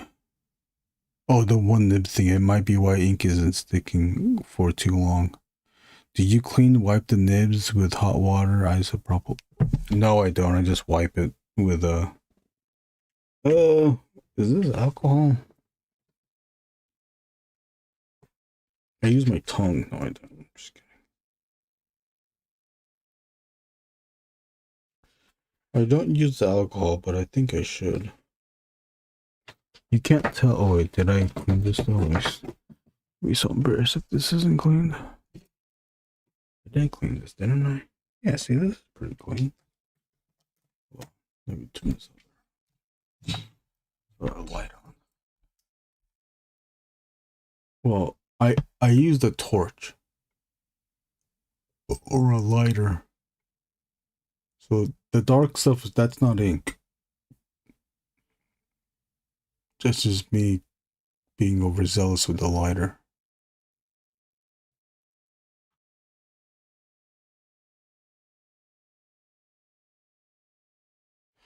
The G nib is better though. That one holds, and then that one's it's I can lay down lines with the G nib. You know, as a matter of fact, maybe I'll do a little bit here. How about that? Oh, but I'm supposed to is this whole thing done? I think this character is done. Oh, there's a whole. Dude, that's the thing I'm scared of, is that when I draw this thing that I'm gonna forget to fill a hole with shadow or with black. These are like almost magical bullets too. Well, because these characters didn't move from their original positions, the bullet holes go like straight through. You can see the black background perfectly. Wiping it down with a cotton swab. Oh, you use cotton swab? And isopropyl seems to do the trick. Okay, I'll try that. I would try that. I don't know. I don't think I have a good. And you use what nib do you use? Are you using a 102? What's up, X-Win Night Storm? What's going on? So, Thanks for hanging out, watching the stream. We gotta make it big for X1.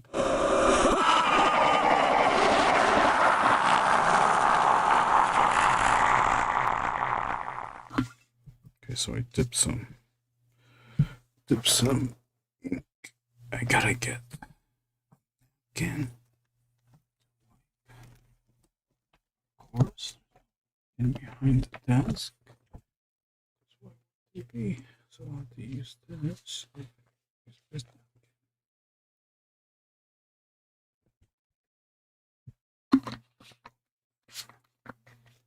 Gina primarily though. I use a mixture of those Japanese nibs that are marketed for manga artists. G-nib primarily though. I have this bigger one too. Oh, where's the other one? I don't know if it's as big as this one. Do I even have it still? Oh, maybe I could have sworn. Oh yeah, here it is. I have this one too. I don't know what number. I don't know what type this is. I haven't used it too much though.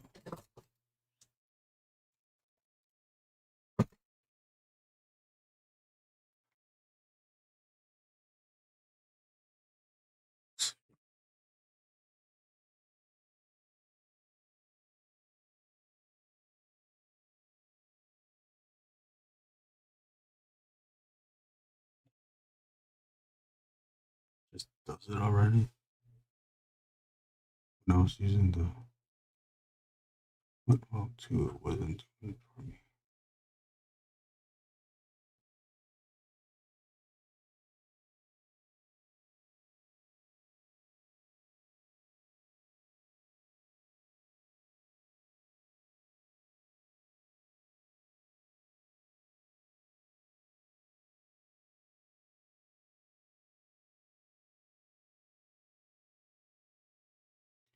I don't know how much a quality of line you're gonna get because I'm just doing goopy.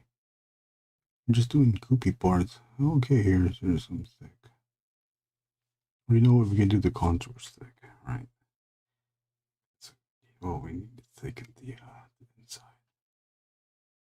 Because if we just put the outside's gonna be black.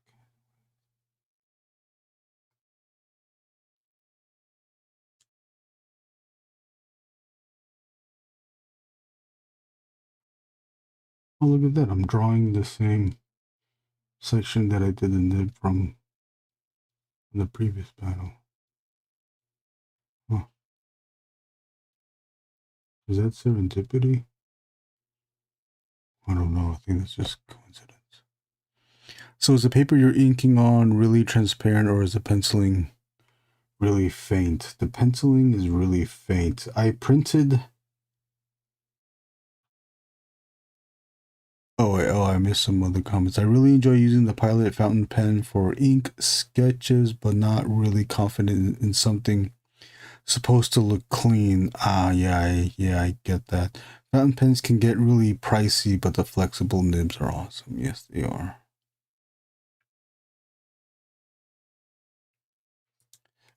These pencils were printed on. I drew these pencils on the iPad, brought it over to Clip Studio, and then changed these pencils to a red tone. And then I lowered the opacity to, I think this is still at 20% opacity. But later, on the later pages, I set the opacity to 30% just so that it was easier to see. It's a bit faint. I don't think it's as faint as it is on the screen, but it's still as faint. It's still faint enough that I kind of have to still figure out what I drew.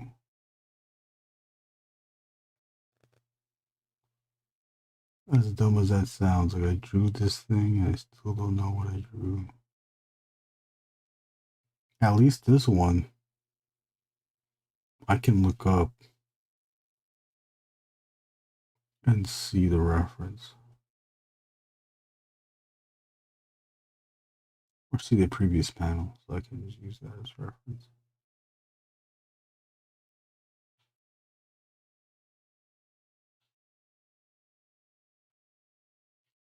I feel like doing these craggly lines, I feel like doing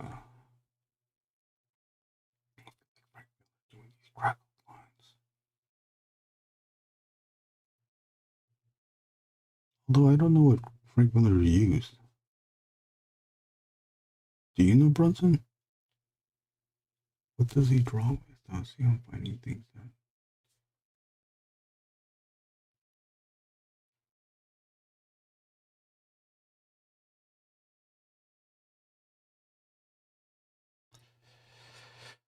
I know that feeling with figuring out what you drew. I've been working through an old backlog, and some of the old drawings I did make me question my decision making. Sloppy work is a pain to fix. I know it's a pain to fix, and it's we can only blame ourselves. I do it all the time when I'm penciling.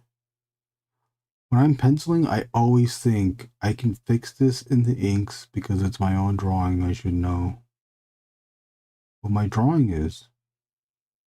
And then when I print it out, I print out the drawing faintly,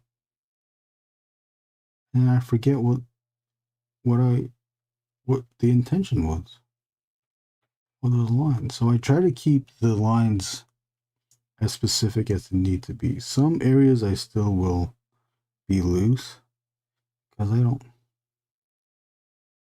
It doesn't need to be super specific. For these gut little things, the gut shot, the gunshots, all the guts hanging out and stuff.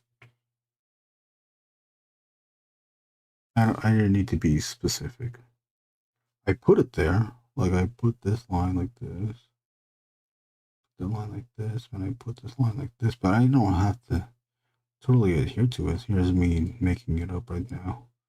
Making it up, but I'm following the pencils in some semblance, but it's not specific to the pencils. Like some stuff you can get away with. Goopy, organic stuff. Yeah, you don't have to be specific. But if it's a car, anything, I think mechanical. Yeah, you gotta let us.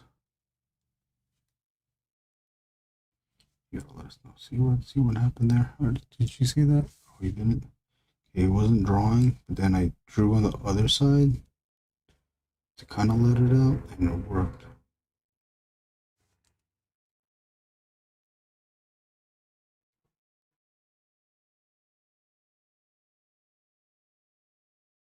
Also, I am drawing at a angle too. I think this might be too drastic of an angle. I'll see some of the as you can see the fiber, paper fiber sticking to the building up.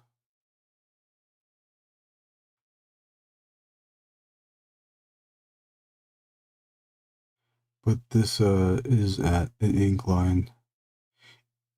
At an incline, this sheet.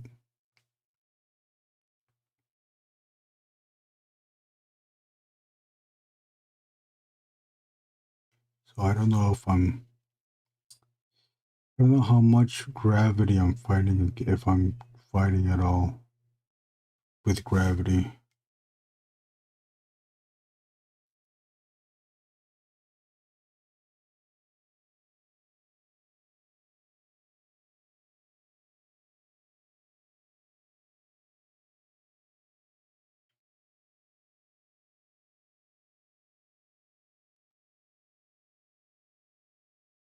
Shit, what time is it? 9:30.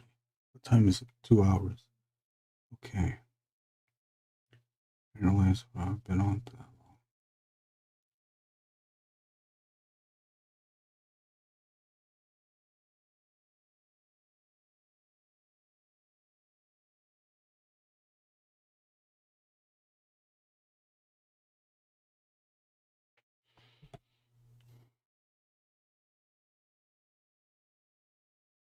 Wonder what's going on through Josh Brown's head.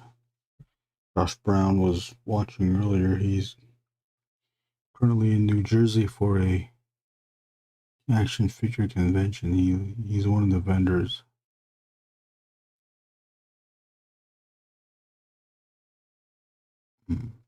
When I go get ready for a convention, I get excited and it's hard for me to sleep the night before. So I don't get much sleep the first day of the convention. Second day of the convention, I get full sleep because I'm so tired from the first day.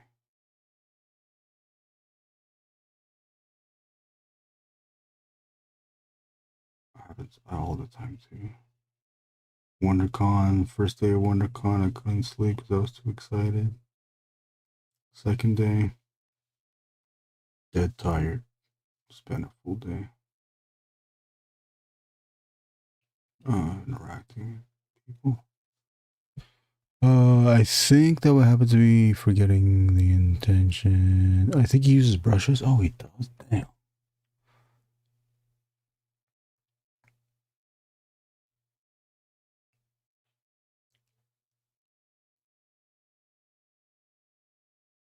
Forgetting the intention, yeah. Southboy, what aspects of the process do you enjoy the most? And the stuff you like the least? Penciling for me is like a breeze, but the inking is where I agonize. Funny as people know me for my inking, huh? Then what? How do you keep up the energy at conventions if you're boothing? I'm planning on doing my first event next year at Artist Alley. Oh, what show are you doing? Keep the energy. I mean, it's kind of like a front of sorts, sort of performative, but because there's other people and there's eyes watching you, you're kind of just already automatically awake.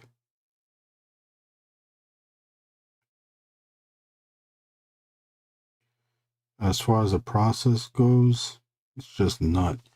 As far as the process goes, I loathe penciling. I'm totally opposite of you. I love the inking. Love the inking part. Because the inking is now I get to finalize where everything goes. But you know, that's not absolute. You know, if there's like parts of the pencil that are not specific and I have to figure it out, then I have to figure it out in the inking. What I'm not going to do is figure it out by tightening the pencils. I'm just going to figure it out with the inks. Sometimes I will use a pencil if I do feel the need to really be specific with what needs to be inked. I don't like penciling because that's where I gotta figure out everything.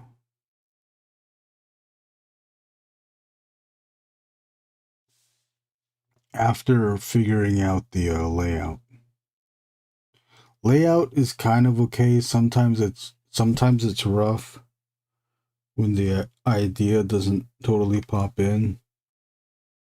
I am always amazed when people just know what the layout of a page is going to be. And it's like you never have second thoughts of like thinking about the various camera angles that could be used to depict the scene in this amount of space. None whatsoever. They just draw it. No, I can't think like that.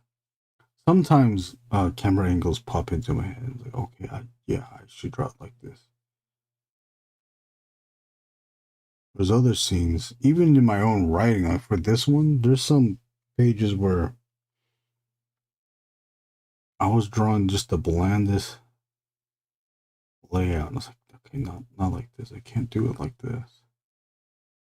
It's not interesting. I had to figure out like how to interesting. I was all asking myself like, damn, how to interesting.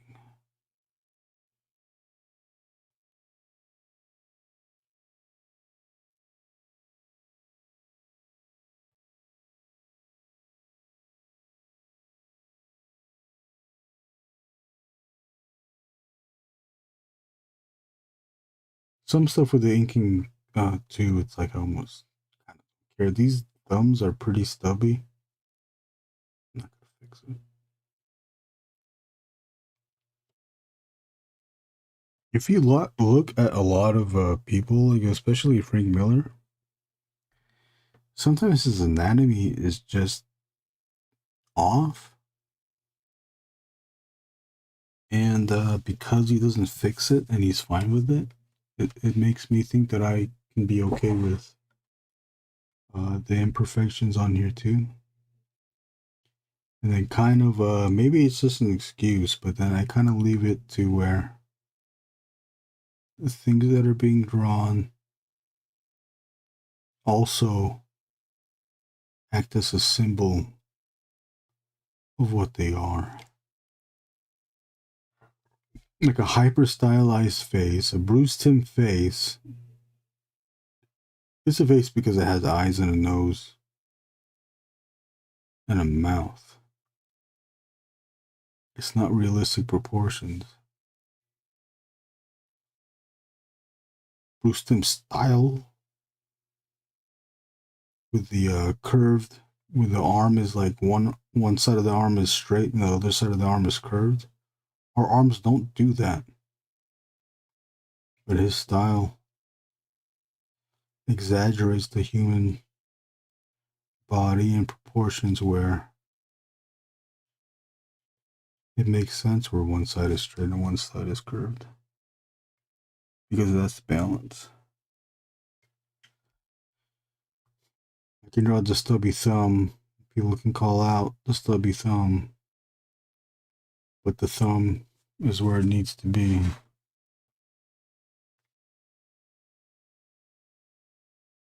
That's fine. When it gets fucked up, it gets messed up when the object, if the object is the focus of a panel, then that's incorrect. Yeah, then that's messed up. That's when it's too wrong. Because it's too noticeable. But if it's a thumb that's on the bottom left hand of a page that has, what's that, 6 panels in it, I don't think anyone's going to care too much. People that pay attention, they might say something. But pretty conspicuous. Okay, let's make that back to the comments. You ever do anything in Canada? Dude, I've never been to such a place. Where is that? Are you in Canada? What side are you on? You're the East Coast or the West Coast? I forgot again. Never Brent to Canada. I wouldn't mind visiting though. I'm too stupid and not cultured. I don't know what would I do there. I just know if I go, I'm gonna go. There's a Walmart here. Wait, there's a Target here. I know I'm gonna do that because I'm stupid. I think Brunson says I think those people just go with what they know works. Yes, especially if they're working on monthly books. Oh yeah, most definitely. It is that situation too where you're going through the motions and getting those. You gotta just get those pages done. And I think when I was a kid, I I would like point out all that stuff out, like, oh, this stuff is wrong, this stuff is wrong, like not even considering the whole situation of doing a monthly book. Now I get it. It's like, okay, you can let go of some stuff. And when you let go of some stuff, the stuff that's really good, you still think it's good. The Otomo, even though he worked with the crew or whatever, or like whoever is like is a Jeff Darrow. It's like every line he makes, it's always good.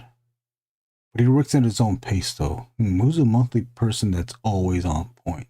Even Daniel Warren Johnson, monthly person, but his style is fast. So it kind of makes sense. But then when you do watch his live streams, he starts all over numerous times on panels, on sections of the drawing. So as fast as he is, there's still back and forth. Stealth Boy, the way the heads are blown apart remind me of Fallout 3, New Vegas. New Vegas's gore system. Will they do that? Their eyeballs go flying and the chunks that generate when a limb is destroyed. Do you think people draw themselves into corners if they choose to do a specific thing? Like if someone did a really detailed car or cars and they become known for that so they can't slack off at all. I think that could be. Do they paint themselves into corners though? I don't know. I think that's a case by case, artist by artist situation. So I'm thinking of Jeff Darrow, and he always does good cars, but he always does good cars that amount of time. He doesn't go under, he doesn't go over. Well, do you have anybody in mind that you're thinking of? I can't think of anybody right now.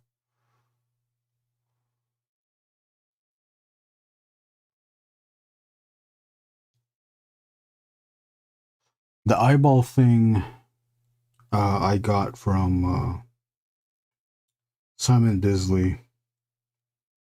There was an interview. There was an interview he was giving, and he explained that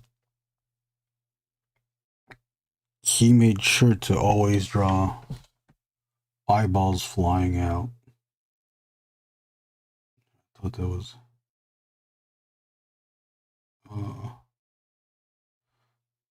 a clever thing to do. So I just ripped it. I just stole that from him. If he thinks flying eyeballs is cool, then I think that too now. But it works too. Because eyeballs, so simple to draw. It's two circles, the eyeball and the pupil, at the least.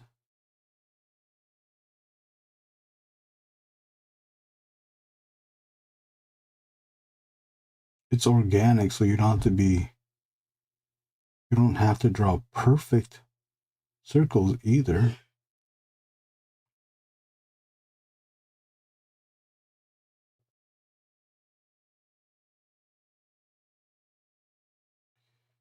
What else?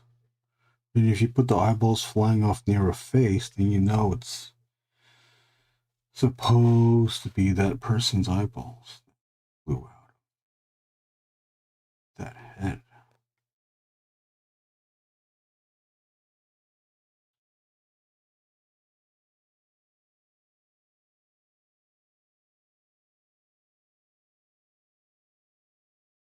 Keeping the lines organic to a point, I keep my hand back. See how far back? Go. It keeps the ink line loose.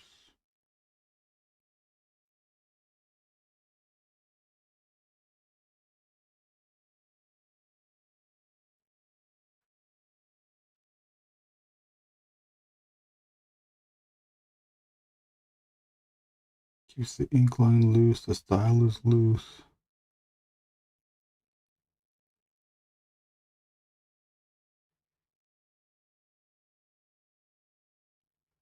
These are organic lines, so I don't need to be too specific. There are moments where I will move the hand closer because I need to get distinct specific stuff, but now we don't need.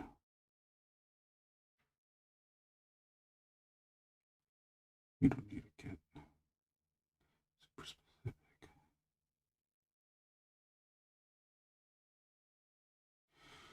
Keep the hand back so the lines aren't super tight. The lines I'm doing, these lines are short lines, so it doesn't need to be super specific. Oh, see, I loaded it again. It didn't come out. I think it's because of paper. I think I pulled some paper.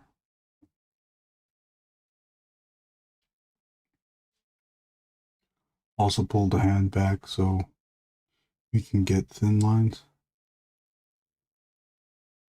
If I might close here, I'll go close. I get thin lines too, but then now I'm getting too close. Look how much I have to move my hand to get these lines. But if I move my hand back, look how much I'm moving my hand. Look, it doesn't even look like I'm moving my hand at all. I'm moving my hand incrementally. I'm going like this.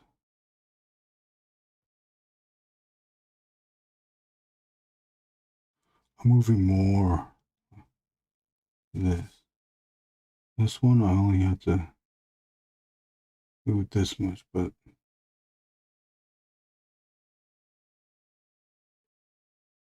can make a little more.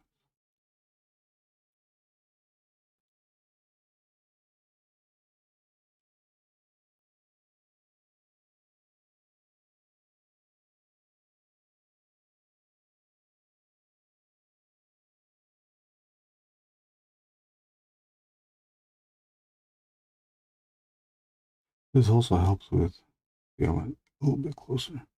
This helps with drawing long lines too. Having the hand back, all the way back. If you have your hand too close to the top, to the tip, I feel it's harder to draw long lines.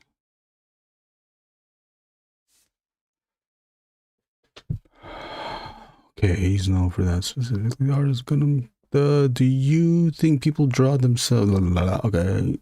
Oh, yes, he is known for that, isn't he? Yeah, I guess he just has to do it every time now. But that guy uses a lot.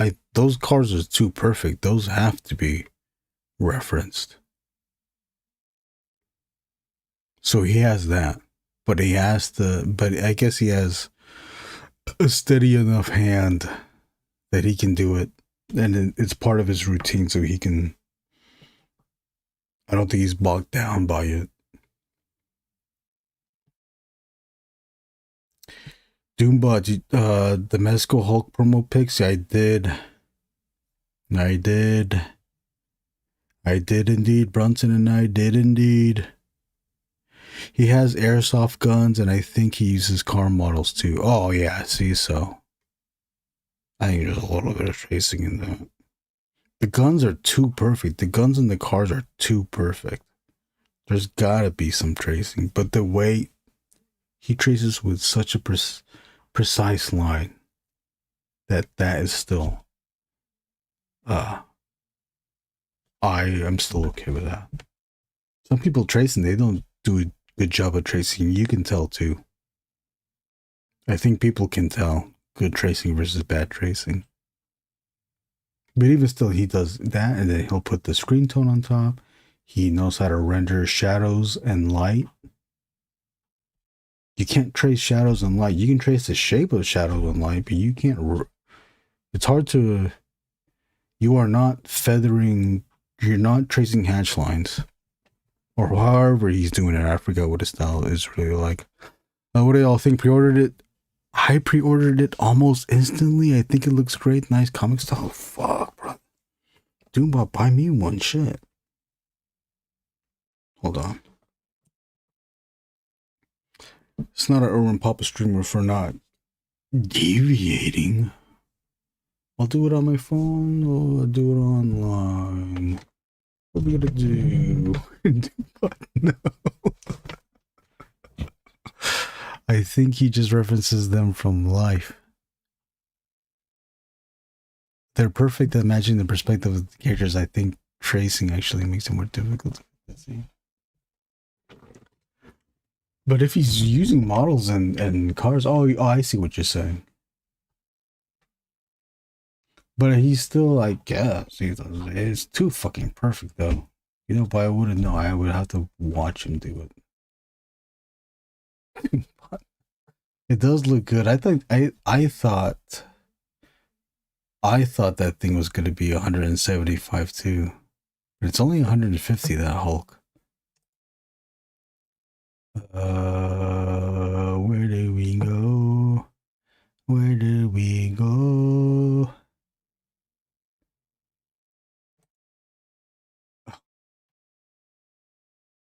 Wait, can I use this? What? Oh, I think I can use this. Sorry, ooh. Here's a reference. I'll show it. I'll show you this reference. Oh, I have to open the window. Hold on, let me open this window.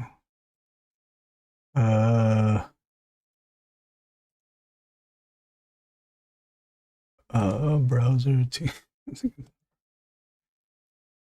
Okay, what is this window and why is it transform reset?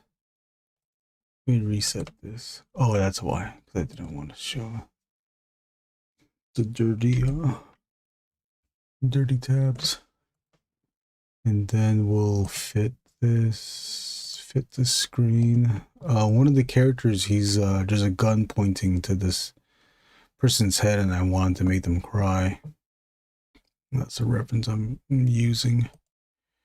But moving along, let me go down here. See the bad thing? Oh, I'm just gonna shut up because I keep saying the same.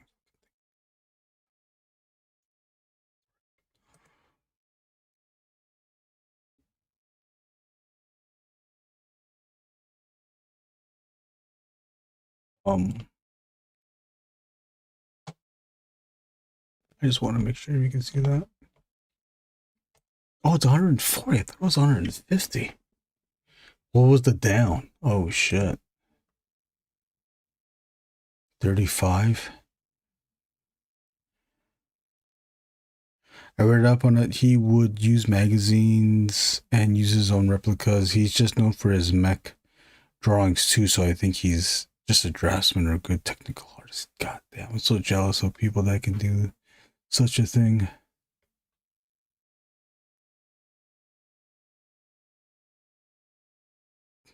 Okay. Well, Doombot, that means when you get it, you have to take a lot of pictures for us, okay?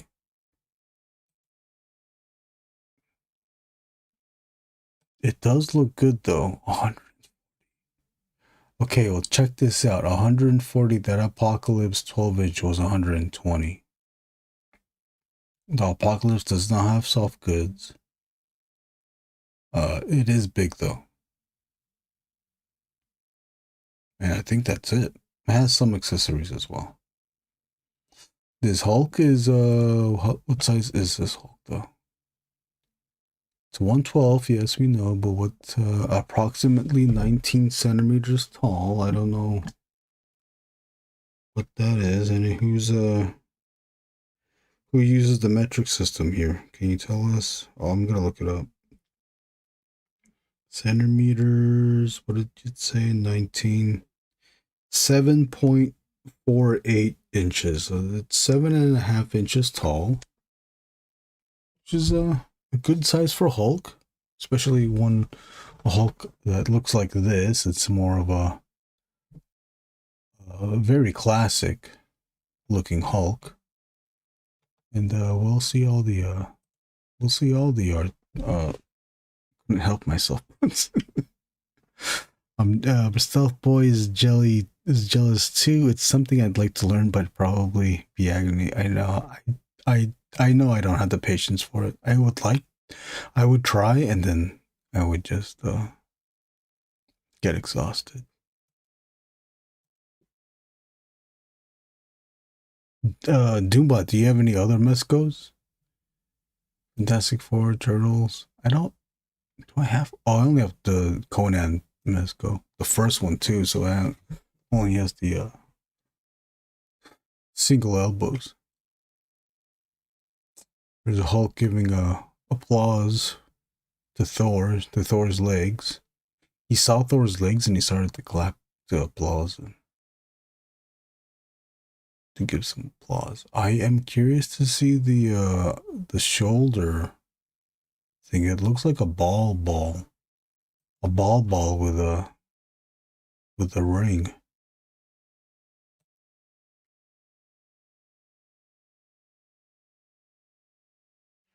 Doom, but only other Mezco I have is Doom, of course.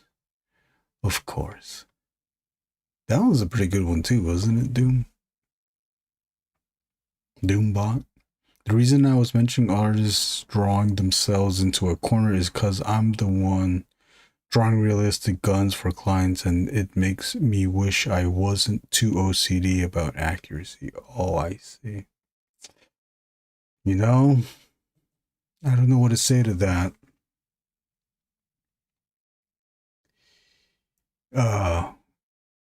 If it fits the style, then it must become your routine. If you think you're sticking too much to accuracy,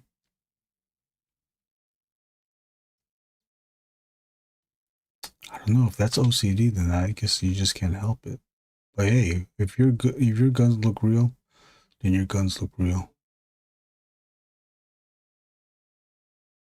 Could you do it where you just stay within the proportions of the guns? I think you'd be okay with that, but I think that's part of it too. Yeah, what am I saying?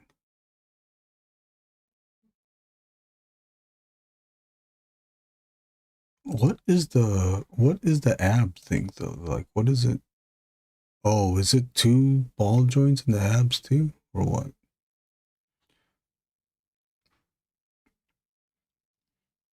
But I hope he can thunderclap. I mean, he did it in that one shot. Is this faked out? Do you think that's faked out? I think he's doing it.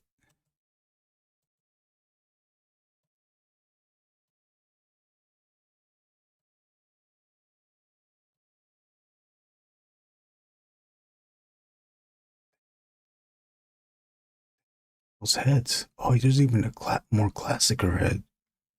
Jack Kirby head with 3 expressions each. Yelling, grimace, and sultry. Squid marks. That Hulk is incredible. I see what you did. Okay, so he has a Zit Hiles here. Uh-oh. Fists. Grab. 2 versions of grabbing. More open. And grab hands. Oh, and he has a other hand to hold the Mjolnir.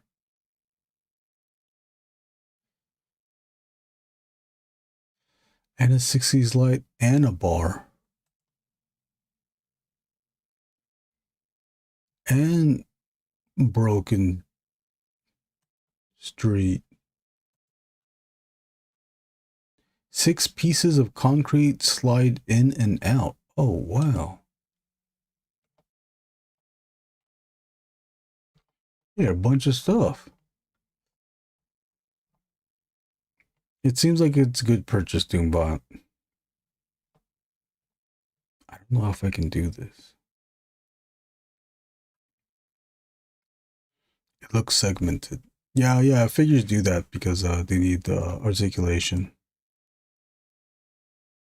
There's a bit of oh, why do I do that? There's a bit of letting go or suspending disbelief with these action figures. Some stuff, if you've been a collector for a while, you're kind of immune to it, you know, although you still recognize it. You can't not see the segmentation, but most of us are used to it. Now when they add in new articulation or non-traditional cuts, that's when sometimes it can stick out.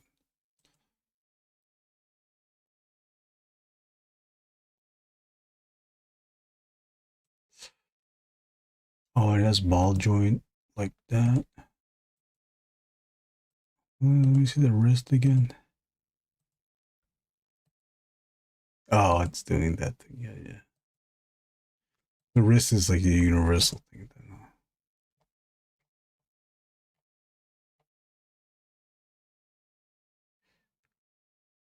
It's supposed to be the movie Hulk from 2000s. No, it's more classic style.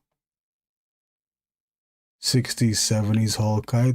It's probably more 70s. Maybe 80s. But then it has the Jack Kirby heads though, so making it 60s again.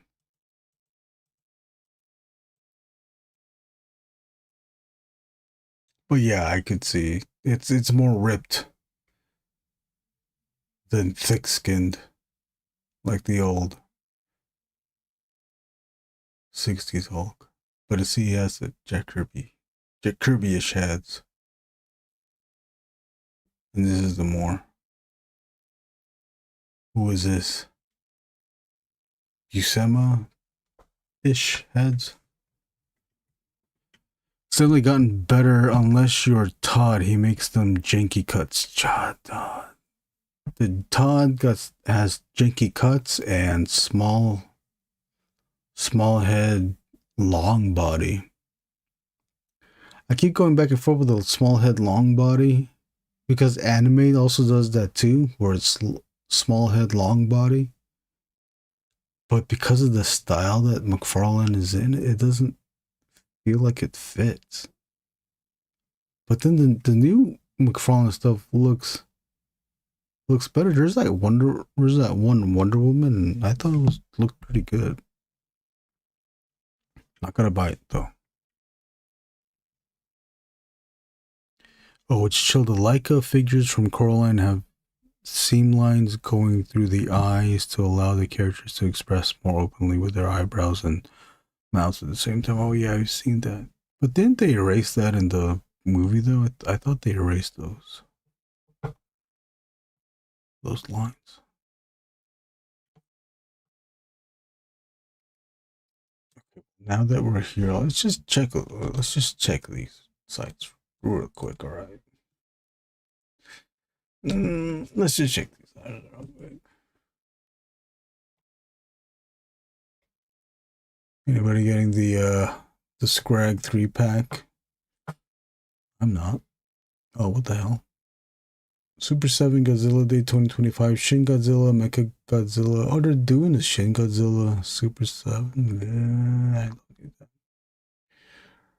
3-0 MDLX Mega Man X Rising Fire Edition. No need. Looks good though, but don't need. I like that fire effect though. SH Monster Arts Godzilla The Ride Great Clash figure announced. What does that mean? It's the Godzilla from The Ride that looks like the -1. I don't know what the differences are. That's cool, but is there a price? Probably super expensive. S8 Monster Arts. If you watched Toy Migos, they went through all of this yesterday. This one looks kind of cool. The face looks cool. Nah, don't need it though. Texas Chainsaw Massacre. I think the dark photos help it a lot. Although there is that one photo that does the whole all the articulation stuff. Yeah, I mean all the accessory stuff. It still looks good, but gotta pass. Did anybody buy the owl? Doombot, did you buy the owl? All of this stuff is old. I just want to see if there's a price.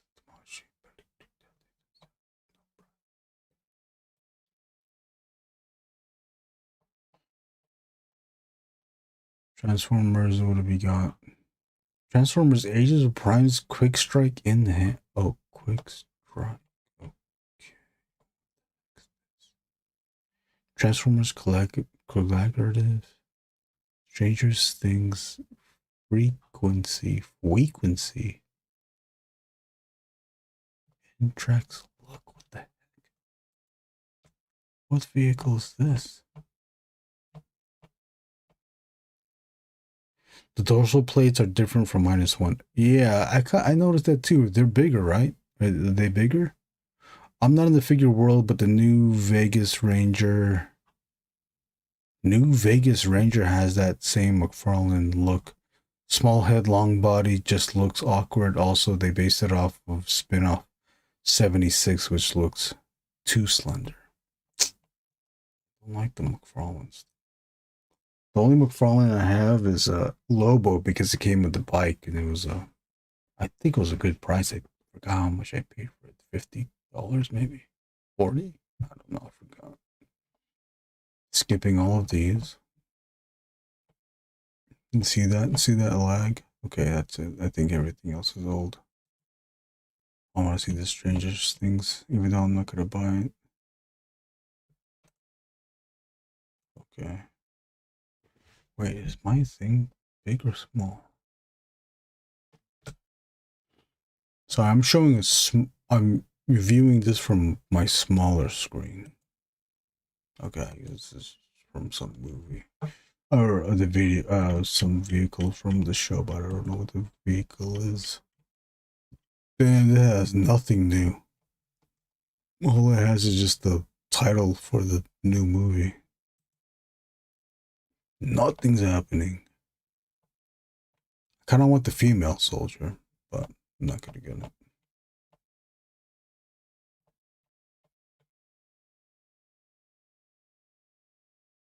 No. You know what we're missing? We're not seeing the Japanese, the international stuff. The international toys. That's what we're missing. That is what we're missing. That is what we're missing. Oh. Let's go back here.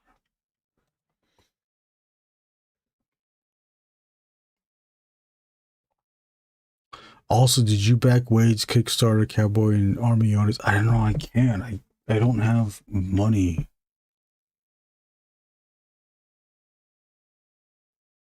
No, I didn't. Did you, Doombot?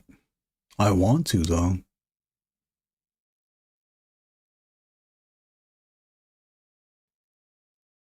Which one did you get? I hope you don't mind bringing this up. It has the tariff stuff impacted toy market. Yes, it has. I've already noticed it bleeding into art supplies and other hobby stuff I'm into.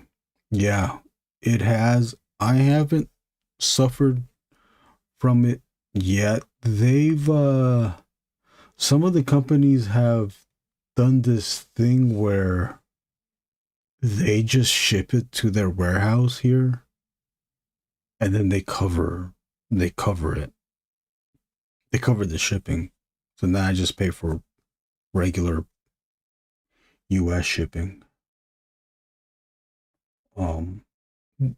That's when I last did it, and I forgot what I bought. It was some blank, the really big buff old man face blank figure. I don't know if that's changed now.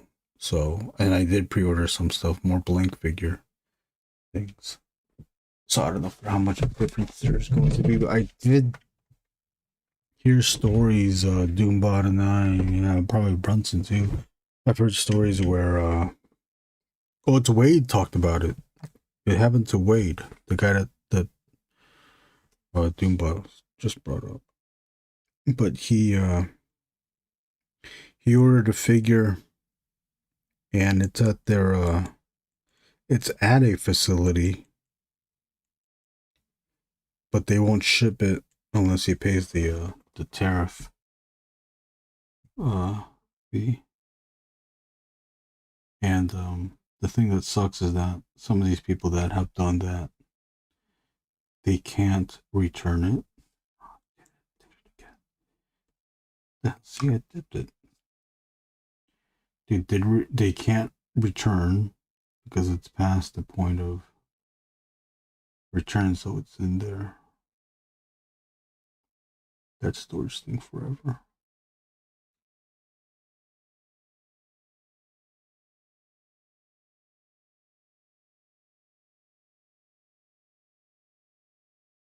I don't think it's happened to books though.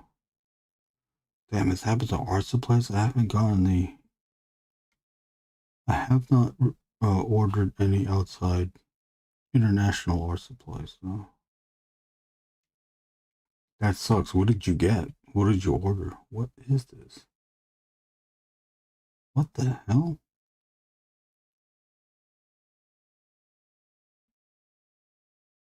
Dude, I just drew some brand new. Oh, I guess that's supposed to be a whole.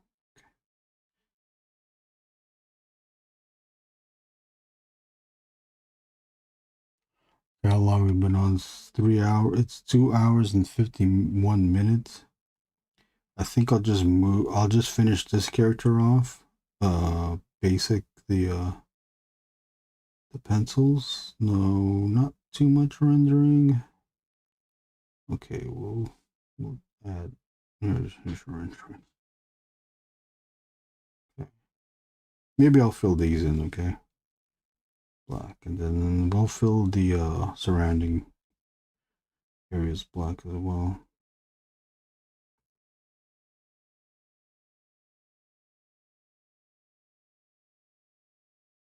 Appreciate everyone for watching. Doombot, do you collect Mythic Legends? You excited about Legions calling at all, or? Well, what's up? Just a reminder, it won't charge until the end of the campaign. Yeah, I know.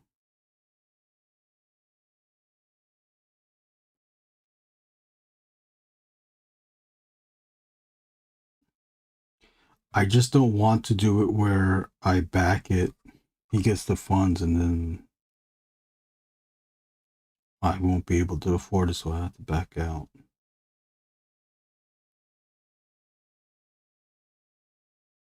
Because it would be fucked up if people just pre-order it and then not pay for it or back out at the end.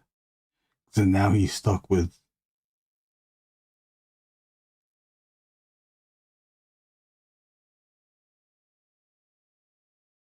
Well, I guess if people do back out, then it doesn't get funded. Yeah. Oh man, I don't know if you can. If you can cancel your pledge after. No, you can't.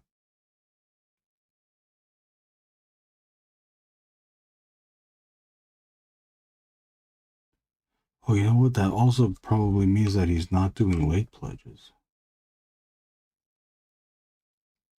If he's doing late pledges, he has to wait some more.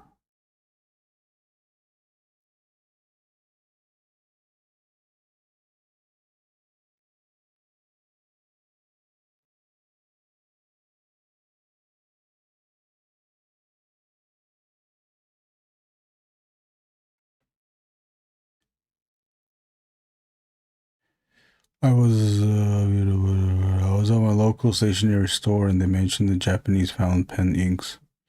are going up in price next year. It seems like the price is being upheld for now, but there are incoming price jumps. Yep. That always tends to happen. I was just talking to an author and his hardcover prints. Apparently he wouldn't have been able to afford the print run now if he hadn't already done it. Oh, really? I'm glad I was able to find your stream. I can't wait to check out. Oh, thank you. Yeah, I appreciate it. Thank you for watching, and hopefully you enjoyed all of it. I'd be more excited if I could go. Everyone says it's always a fun time. I look forward to seeing all the stuff on IG. Yeah, me too. Me too.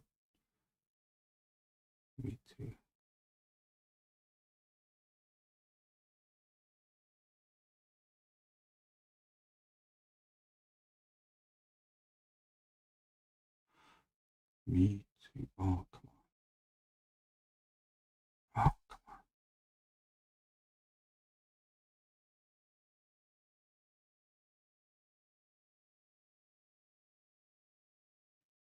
See, I'm trying to do it thin because I want to see how thin this can go, and it's not going as thin as I would want it. It's not going as thin as a 005 or even a 01. Is it going as thin as a 01? Kind of, but the line is... I have to be like super careful to get that 01.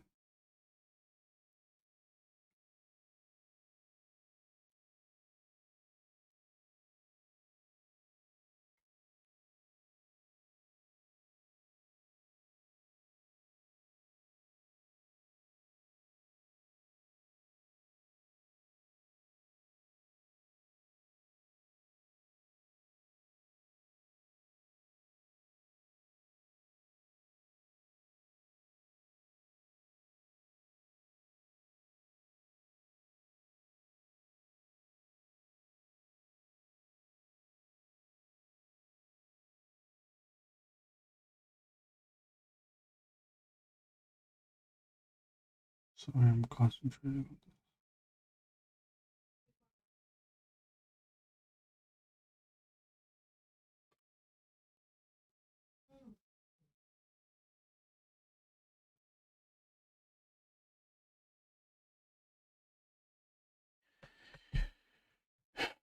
When's the Angriest Warrior Kickstarter going up to? Also, you can cancel pledges if it comes down to it. Oh, you can cancel pledges? You can cancel pledges after the campaign? If that's so, I don't want that to happen to Wade.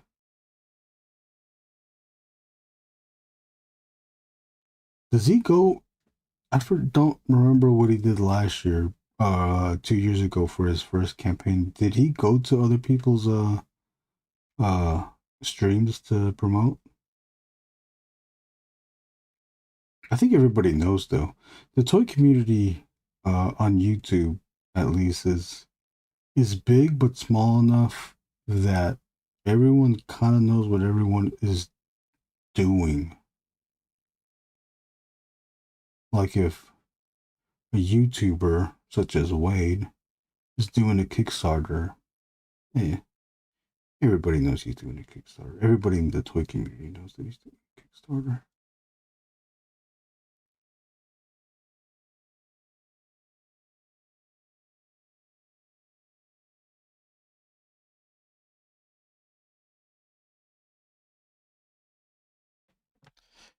I don't know about it after it funds my bad. Oh, it's okay. It's okay, Duma. But Duma, do you know if he goes to other people's channels? Does he need to? I would say he would. Any help is good, right? Okay. I'm still not comfortable with doing the outline, so I'm gonna Go back to the microns. Should draw the outline because the outlines are going to be more precise. For whatever reason, I can't be precise with this.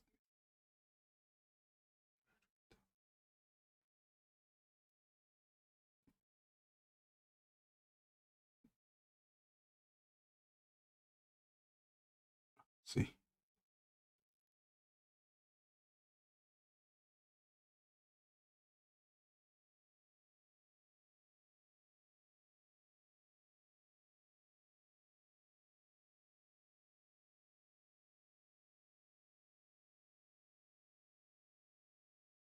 But we're going to do some fill, so take that out. Have this back. Put it away. We'll dump the ink out, or put the ink back into the.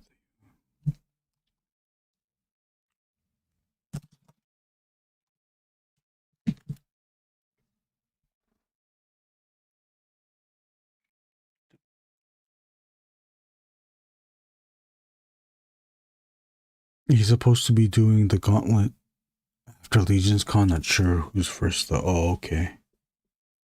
Have you ever tried inking lines with a brush? I've heard lots of Golden Age comic artists did it that way. Yeah. No, I haven't. I haven't used a brush. That is so. I feel the brush would be so loose to do that, but I have seen. Obviously, they make it work. There is an artist working today. I watched her draw yesterday. Sandra Hope. You can find her on YouTube. She uses a Raphael brush. I don't know what number, but she uses a Raphael brush for straight lines. I don't know if she's doing organic lines. She was doing mostly straight lines. She was drawing an explosion and some tech parts. So I mean that's still straight too. But there was in the tech parts it was still there was some round. Oh shit! I forgot to add in the cuts inside here.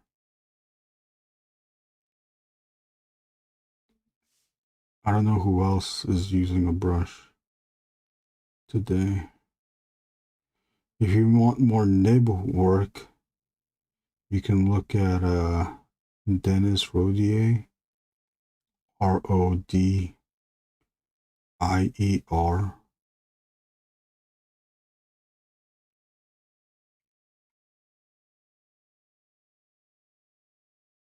does fantastic nib.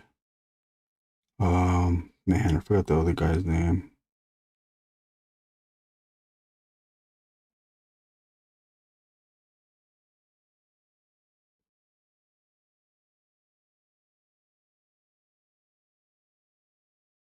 It's like Ingve Malmsteen, but it's not like Ingve Malmsteen, no offense.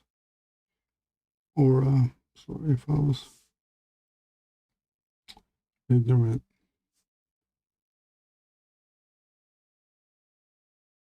I watched the Nerdy Musings interview with Steve Rude. You can kind of see Nerdy Musings. I forgot his real name. He was it seemed a little bit nervous. But he got it done.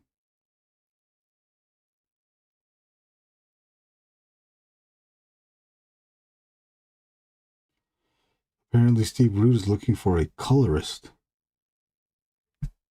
So get your portfolios ready and color for Steve Rude.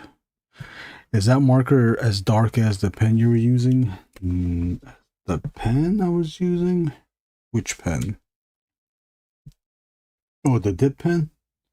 No. No, it's not. In person, you can tell the difference. I don't know if you can tell the difference in the screen. But it is not. The dip pen makes a really dark line.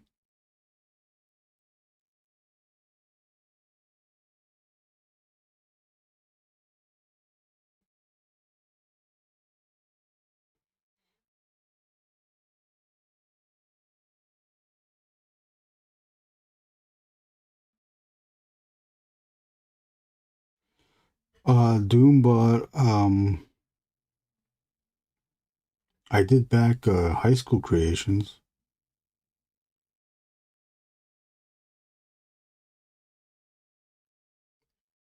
I don't know if that's gonna fun though. I wouldn't know where to start with doing colorist stuff. I wonder who'd be a good artist to model after in that respect. People talk about inkers and pencilers all the time. Yeah.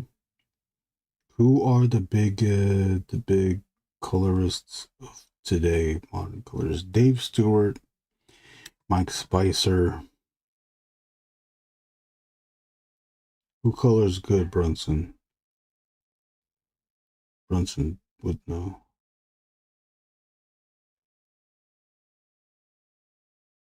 Who else colors good? I like coloring flat. That's what I do. Wouldn't that be noticeable, or does that matter? Oh, for the ink to be different lightnesses? No. Once this stuff is scanned and I've what do you call it? Edit the page on the computer, I'll all the blacks will be black and all the whites will be white.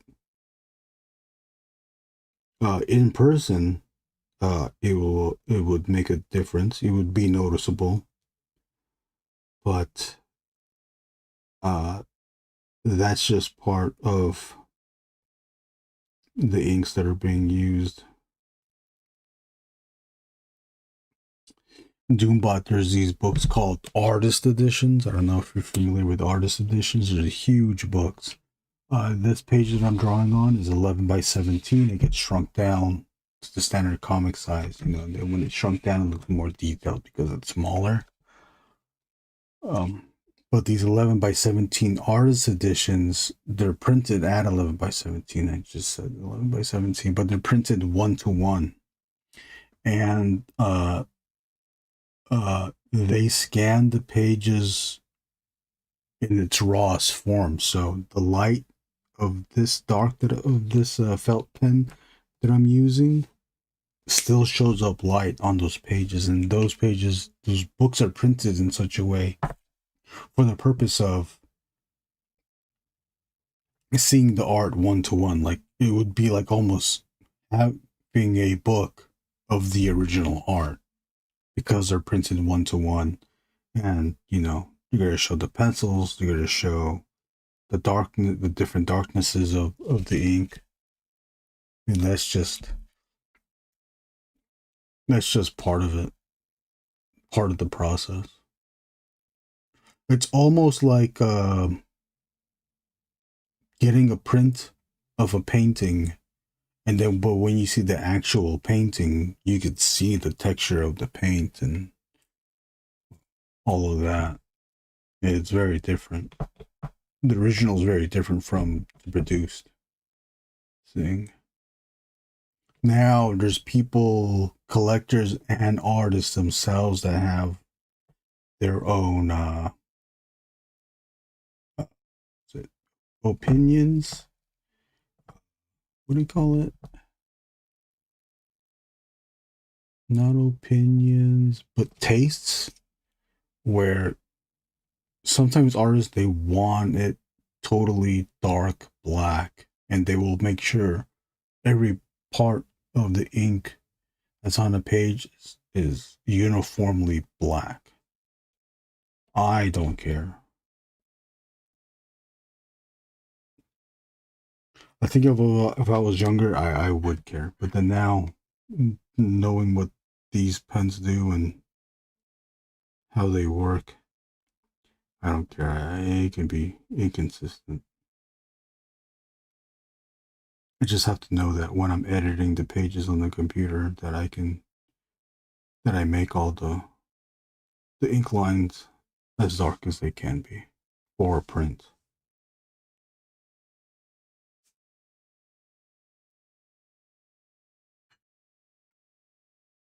Yeah, I think even with the odious that I drew for Wade, there's a bunch of big dark areas. Oh, I don't know if I have it.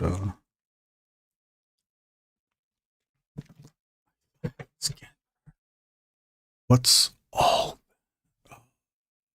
That's all that comes to mind for me. Whoever the G.I. Joe colorist is. Oh yeah, yeah. They're pretty flat. They're flat enough, but they do have some gradients that G.I. Joe artists. Huh? Let me see if I can find the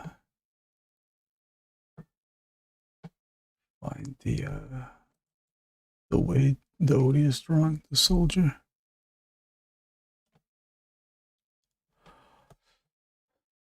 I was gonna let Wade know that if he wanted to use the artwork for prints, because prints are very relatively easy to they're affordable to print. I was like, hey, you can just make 11 by 17 prints of the thing if you want to offer a $20 item to sell on your rewards, because our rewards are pretty high. Because, you know, the figures, they need to be that price. It makes sense. Those prices make sense. The Wade prices make sense. But if you want to add in something, an item for someone that can't afford those prices but wanted to help, you could make a $20 print. I'd be down for that. But here's the thing.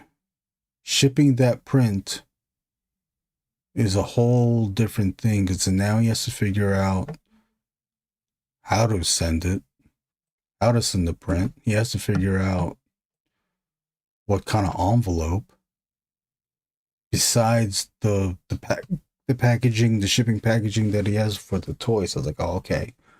I don't think I will bring it up to him, because it's a whole project. Here, I'll show you this though, as an example for the darknesses of the ink. That's what you're asking, right? Doombot. Let me bring up that window.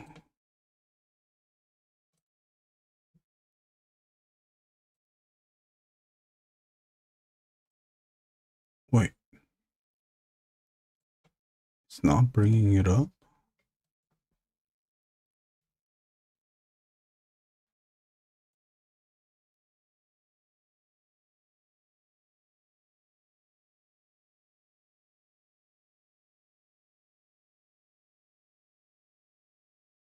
Oh, it's not bringing it up. Wait. Oh, what the hell? Why not?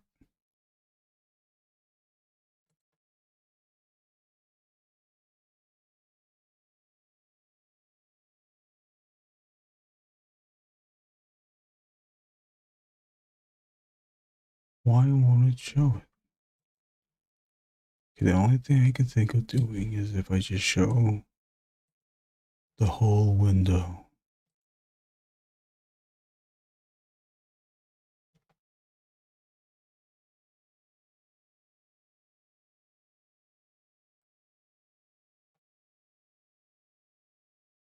Oh.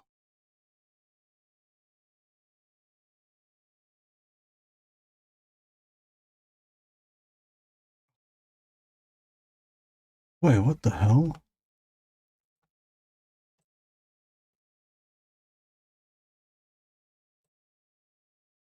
Wait, where'd it go?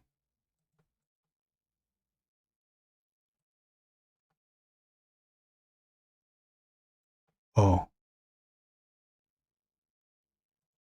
Okay, I just to show the whole window then, I guess. Oh, here's my old sound effects. Oh.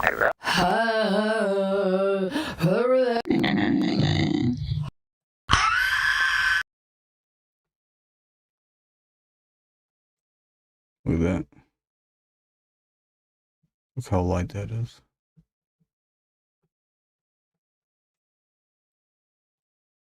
And this is supposed to be the solid black area too. There's some other. Look at that. What Wade also got was these. See these blue? Can you see these blue lines? These are lines that I did not ink. These are the printed pencil lines. So I drew these here intending to have them inked, but then at the same time I didn't want to break this up. I guess I still could have drawn these explosion lines. These are the explosions, the background. Explosion lines. Can I show, will that show up? Okay, and then here. See that, and here, for the artwork, final artwork, yeah. See, now it's full. Now it's fully black. It's solid black. You don't see the ink anymore. And if you wanted some commentary, I don't know, did you really want some commentary on this thing? The only thing I could really think of is, oh, I was looking at comments. The only thing I can comment is that because Odious, the major color scheme here is green with some brown, which is really, in my color palette, is the maroon. So you have green and red, but since green is for the most part the majority of it, the green's complement on the color wheel is orange. So make the background orange. If the background is orange within context, why not turn that into a giant explosion? He's running away from a giant explosion. Story wise, now we're moving on to the story. Did he cause the explosion, or is that an enemy thing that caused that explosion? And just to keep things not as flat as they could be, look at this. This whole thing is flat. I've used all flat colors on this Odious. To keep it simple for me, you know, I am not very good at shading yet. I do want to, and I'm trying to, I need to practice more on it. But to not keep it super flat, there is a gradient from being orange up here. But as we get lower to the ground, it is now yellow. So it's brighter at the bottom than the top, which helps the eye move down. All of these, the shrubbery, the leaves and stuff are all pointing towards Odious. These explosion lines are all pointing towards Odious, even emanating from his foot, these lines, so that when it shoots out, we all again look back up at Odious. We have this upside down, can you see my mouse? You see the upside down triangle coming to a point. Within this triangle is Odious. And then all this black frames Odious, and then the black also seeps into the silhouette of the bottom of Odious to it's kind of like bleeding into the silhouette to show Odious as well.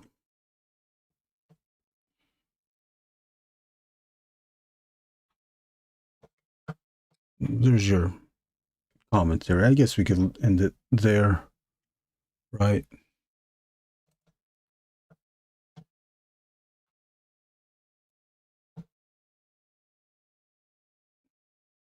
Pouch, pouch, pouch, pouch.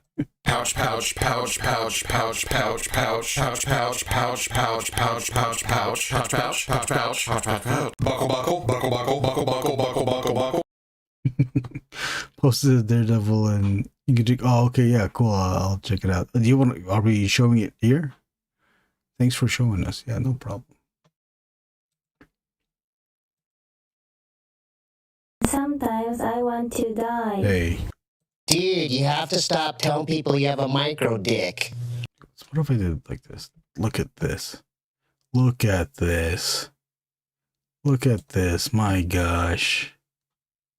As far as the taste goes, it's just nut. Cocaine. I'm real, okay?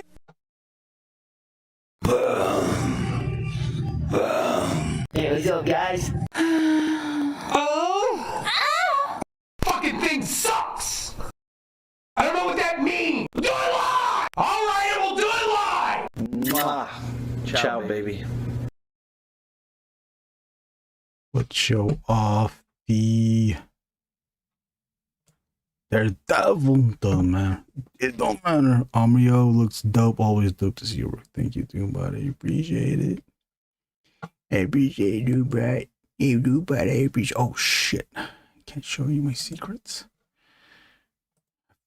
I've collected many secrets that I cannot, simply just cannot show you. This fucking bitch, this goddamn thing. I hate that the whole computer slows that ass down. This computer just slows that ass down and we can't even see such things.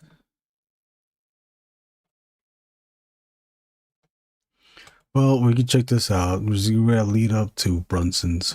Today, this post is from Gazilcher, from Bob Kurthy, friend of the show, Bob Kurthy. This is his Wednesday pickups from the comic book store. Tales of Paranoia, which is the new Crumb book or something like that.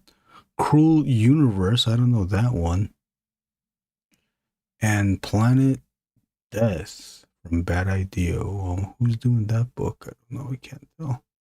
I can't read such a thing. It's got cropped out. Cropped that ass out. Got cropped out. I cropped that ass out. Or here you go, The Born Again. With some posings. Doombot, are you part of any Discords? Discord groups? Wade doesn't want to do a Discord. I guess there's so many. I'm only a part of the Toy Migos Discord group. But our Ink and Drink, I mean, we have this it's called What Do You Have channel on Discord, and we just post stuff that we've recently bought and wanted to show off. How do you like it, Brunson? How do you like the articulation? Are you enjoying the non-butterfly joint? Does it help? Maybe it does help. I don't know. You let me know. It's pretty good posings too. Yeah, he's behind me.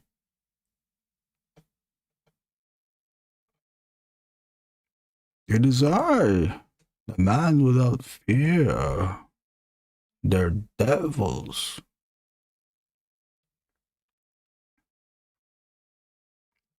Oh, it's a face off. Oh shit. Oh shit. That's a good shot too. I think that's the bullseye I gave Brunson. But we traded for art.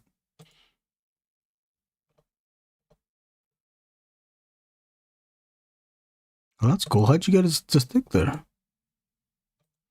That gunshot. It's cool, huh? Let's read the comments. You know what? You can read the comments along with me. And you can see the stats too. It's fine. I definitely need to mod it. I am not. Surprisingly, I don't know how Discord works. It's okay. Doombot. Oh, I use blue tack. I see.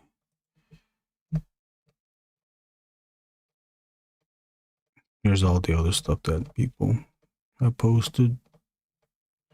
Their collections. Bob's always he's a Wednesday warrior, as they call them. Where I'm just going through stuff now. See, when I start going through stuff, that's when I don't need to continue this continue this. Isn't that what it means? Stealth boys and way too many Discord servers. Which ones are your favorite? Give us your top 5 or top 3 favorites. I'm going to add the black here of the hair. Oh, what else what do you guys have planned for tonight? Doombot, are you working?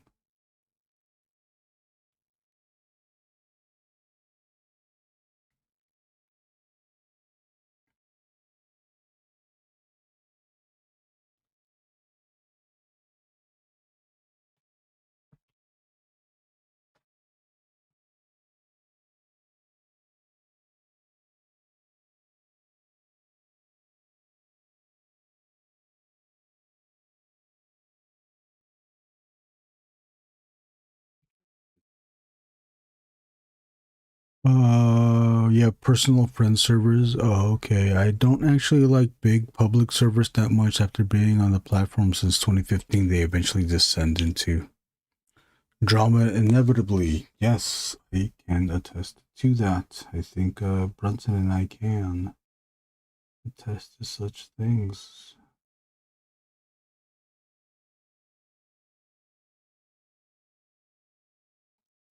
Yeah, we've already had to ban some people from our Discord. Our Ink and Drink Discord came from because of the pandemic, and since we couldn't, I'm one of the organizers of a drink and drive event here in where I live. And when the pandemic shut down everything, we couldn't do anything together, so we just brought it over online, and then the Discord helped us do things online. So instead of drawing together in person, there was a website that had a community canvas, so we could kind of like just replicate what we did physically, but do it digitally. And because of the having an online presence, it opened it up where now we can have members outside of the state, the city and state. Brunson's part of it. He's from Indiana. I'm in California. Yep. People from Colorado, New Mexico, New Jersey. We even have someone from Ireland. Someone from the Canary Islands used to be in it.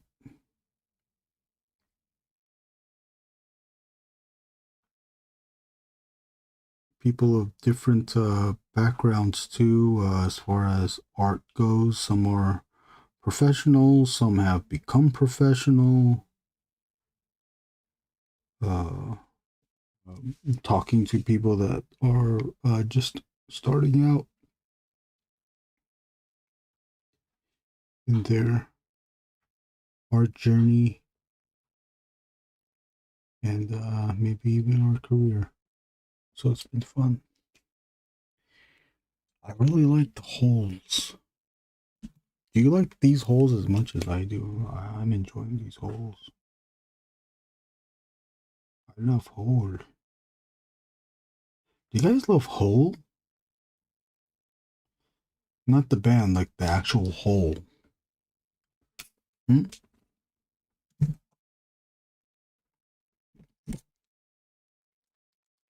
Even on my personal post. Oh, did I not read that? Oh, and even on my Discord, always shows you that some people in the world just suck. That is crazy, though. As true as that statement is, Brunson, it's still crazy. No, just chilling in bed, enjoying the stream. Okay. I'm glad you're enjoying the stream. And comment below your favorite please like, subscribe, and comment below your favorite sound effect, sound drop. I'm just kidding. Don't do that. But if you can give me a like, I'd appreciate. I appreciate that. I appreciate that the most. I'd be your best friend if you did. Discord always shows. Yeah, Discord does. And as long as they do that, then at least you know. Because now, before that, we did not know. Now we know. The only thing that does suck, that also sucks too, everybody here, Brunson and everybody here, is that we've interacted with these people. And then they did the thing. Like, oh, fuck, now you did the thing, now you act like that. Stealth Boy, even on my personal close friend servers, I've had to get rid of a few people. See, that sucks too. Mostly because I got a bit too open with my invitations and I had to curate when it became clear some people put it. Yeah. I don't know if you have like certain friend groups that have never interacted with each other. Although now I guess it's different now. At the same time too, I don't think they'd ever like butt heads though. I don't know. I do know that my old art friends group from school would not necessarily hang out with my other group of friends that I used to hang out with, because there's the art group that's like totally into art, and there's the other one that's just, they're not artists, they're into different things, mostly bullshitting. Just kidding. What's the Discord server talking about? Sounds what? Okay, I'll keep you.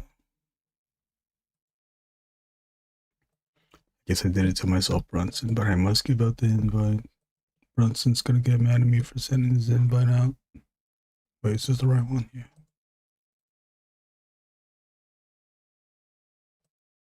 Brunson, please forgive me.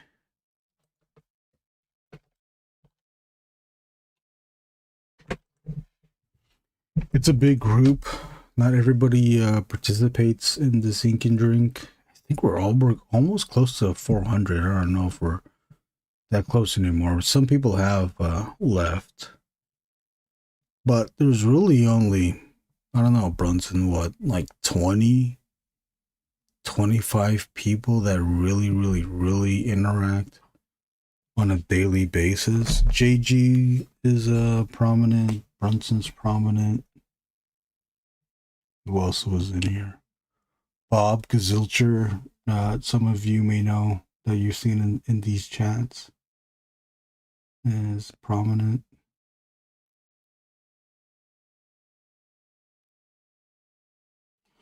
We're mostly there to share our art. There is a page or a channel where you can promote projects. I need to promote Wade's thing. I promoted the what's the last one? Terror Rat comic book, and I also promoted the High School Creations walls. I'll bring in Wade's thing though. It's kind of toy adjacent. Some of us do collect toys and we'll share our toy stuff there, but it's mostly comic books, and it's mostly comic books. Although people do talk about cartoons, movies, TV, live action, but most of us do comic book work or comic book illustration work, so that is the focus with art over there.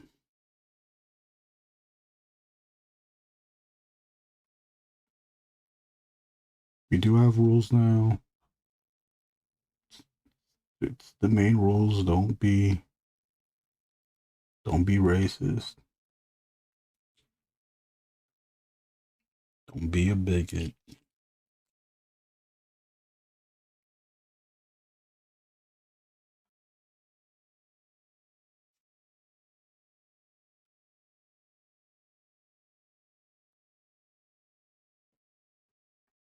This stuff is the stuff that I do on the stream, these comic book stuff, it does get spoilery, but I'm hoping that people because this project won't happen till next year, close to summer. I mean, you might remember it, but you also might forget it. And also know that it's just you guys that watch it. So you guys are in the loop. And even though you've seen most of it, I'll draw even the last page on here too. Even if you see the whole thing, if you really want the book, then you back the project. If you just like enjoying watching these videos and hanging out, that's totally fine too. Do not expect everyone. I want everyone to back the book, but I can't expect everyone to do that. I'm just adding some little little pieces, meat pieces on here. It feels neat being on the ground floor. Yeah, it's always fun to see. I guess kind of a side note is that sometimes I do work on these pages, not on the live stream. I just continue adding more to it because I stare at these pages long enough that I feel that there's more things that need to be done to complete a page. Here's some bits like this I didn't stream. These little gradient shades, the black here, and the James Heron thing up there. Coloring this black. Did I do this on the stream or not? I forgot. Oh, I think I did in the beginning. But we're kind of almost done. I will say that it has taken, I was drawing this, I don't know, maybe like 22 minutes before on previous live streams, but for whatever reason it wasn't getting shown to the public. I had to reconfigure the settings, but now we're good, obviously.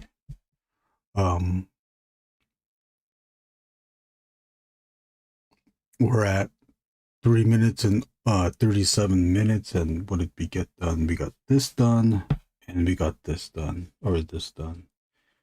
This is 4 hours of work, if you can believe that. Less than 4 hours of work. We only did this. We only deviated once. We looked into the Hulk, because we needed to see what the Hulk looks like. I saw some of it earlier on Instagram, but it's always nice to show it to everyone else here and to get a refresher on what that was, and to confirm that the price isn't $175, nor is it $150. It is only $140. Ooh, Doombot, how much do you think shipping is going to be? But I suspect this section right here of pencils might take 2 hours to complete the next time we stream. I won't be streaming tomorrow because I'll be at an event. You can probably see the date or the ad that was on over there, the yellow ad. November 6th is Drawing Clubs Unite, where all of the drink and draw clubs of Long Beach get together in one venue to draw together. So all the groups and all the members that participate in those groups, we all get to draw in one place. It's supposed to help, or the purpose is to help each other out and introduce our members to each other. But we kind of tend to hang out on our own thing. I have to spread out and talk to other people. people. I think that's what I'll have to do. And there's some crossover too. We've had some members join our drink and draw nights that were part of the different clubs. So it is working. We are doing it at a pizza parlor, a pizza shop, pizza restaurant. So that'll be fun, you know, pizza, beer, and drinking. So that it's got to be good. Oh yeah, I ordered those. Oh, you did. You found a good deal, Brunson. That's nice. What did you get? How many did you get? Brunson, how many did you get? Stealth Boy, YouTube is weird. I saw a video that I absolutely loved. Recommended 3 years too late. Yes, YouTube does do that. All the comments were very recent too, saying the same thing. The algorithm did the video dirty. It's so weird. YouTube is so weird. I'm based in... Oh, you got 5 volumes. Nice. Did you get the Conan Saga, or did you get the ones you were talking about from before, Brunson? I'm based in Houston, so I'll miss out, but I hope to have fun and can find some people you haven't met before. Oh yeah, I hope so too. I hope so too. Yeah. It's really the work of the other drawing clubs that organize this. I'm too busy doing all of this stuff on top of the Ink and Drink stuff. Because I also do the Kickstarter stuff. Although my Kickstarter for the Ink and Drink, I'm done with that. But you know, taking care of this and everything else I didn't have time to help out with the drawing clubs, and it's, you know, it kind of seems like they've figured out everything. So if I try to help out, it would just be redundant, and I probably just get in the way. The Dark Horse one, oh nice, very good. That was very good. Shit, I'm scheming right there. What was I talking about now? I forgot.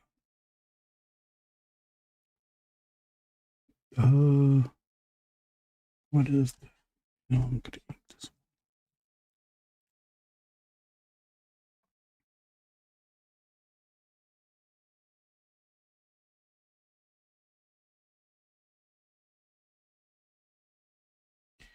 All right, and since Brunson brought up Dark Horse, I think it is time to end this stream. Thank you all for watching. Maybe I'll be back Friday, and we'll start on as much as I'd like to finish this, I had to start on that commission. I got permission to stream it, so I'm excited about that. I just have to say what it's for, but I'll leave that as a surprise on the stream and show you what I'm working on. If you are familiar with my work, you've seen that I've done stuff for work not just for Wade, but for other companies as well. So that's a hint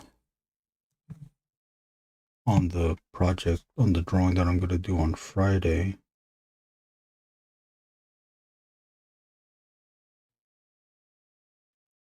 I guess that's all the oh shit.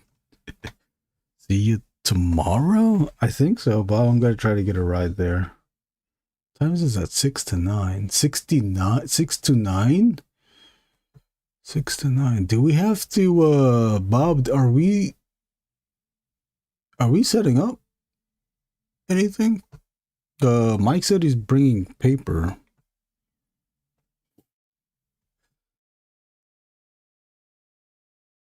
You're driving? You're not drinking? Hey, Bob, can you pick me up then? What the hell? You're not going to drink? You're not going to drink the pizza water? Can't wait to get my hands on some pizza water.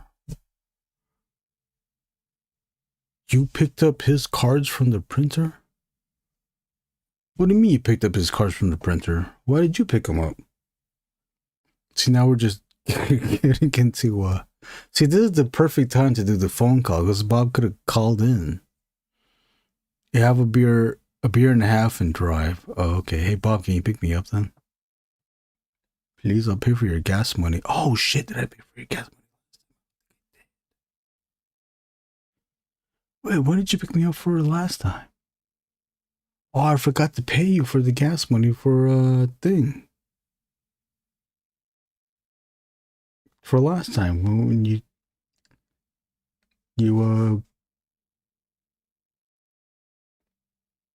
what? Pulp Fiction.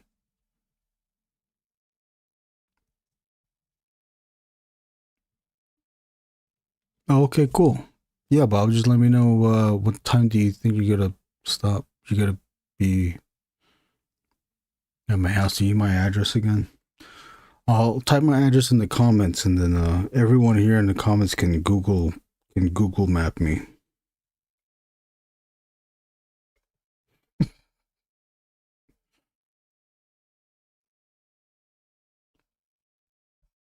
Oh, here, I'll show you the whole page. Let's do something. Oh, does anybody? I was joking around, but does anybody have favorite sound that we do that I play? Anybody have a favorite sound?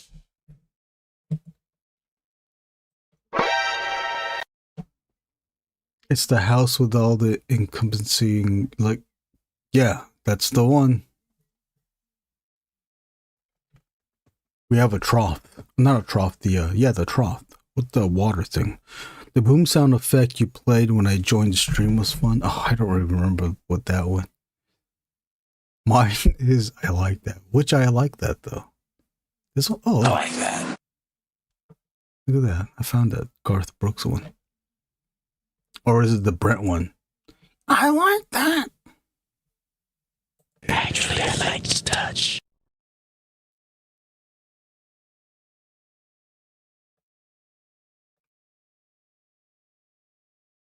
The Brent one, of course. Where's the Brent one? Wait, I'm trying to find the... It's one of these.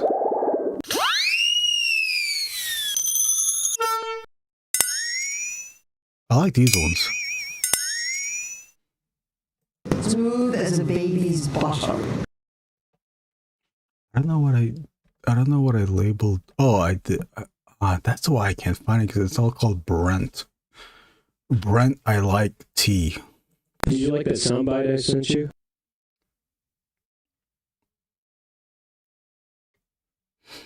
That battery is busted.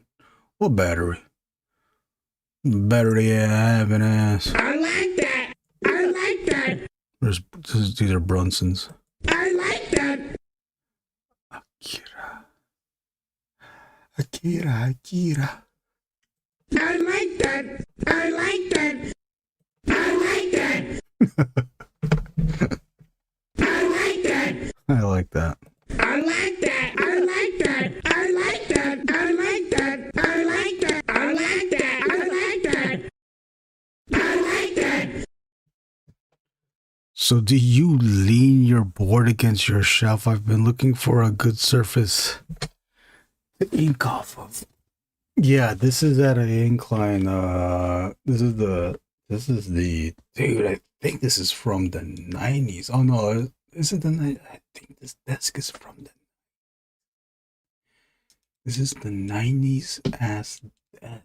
Dude, this desk was around when Full House was still on DGI. See if I can pull this ass back. I wish I could show even more, but I can't. I simply just can't. Here's the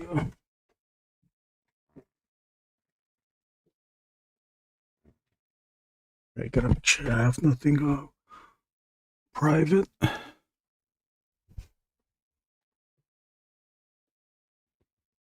You know, there's some toys that I've been given, some Glio stuff that I thought it was already out, but it's still not out. So I was like, oh, I can't show that.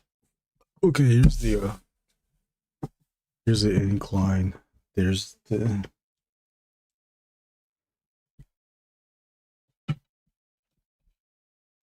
we drilled holes in it for this holder. I got this piece of styrene glued to this so I can with my pens. Just imagine like all these pens here without the thing here. I'll pens there.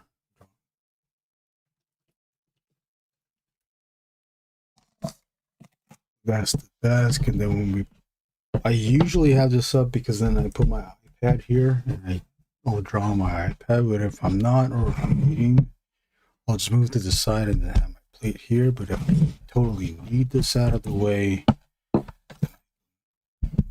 this was shelving. I think the shelving was, oh yeah, it was for here that I just took off because then I could just fit all my books. And I just prop it up. There's all the books and stuff. Candy. Oh, here's the thing. It's the one that what's that? That had no terrace attached to it. That was from 5K Toys. If anyone was curious. Oh, Doombot, do you rich mahogany? Rich Corinthian leather. Anybody know where that's from? Bob's probably the only one that knows that. Erwin in real life. Oh shit! What the fuck is that?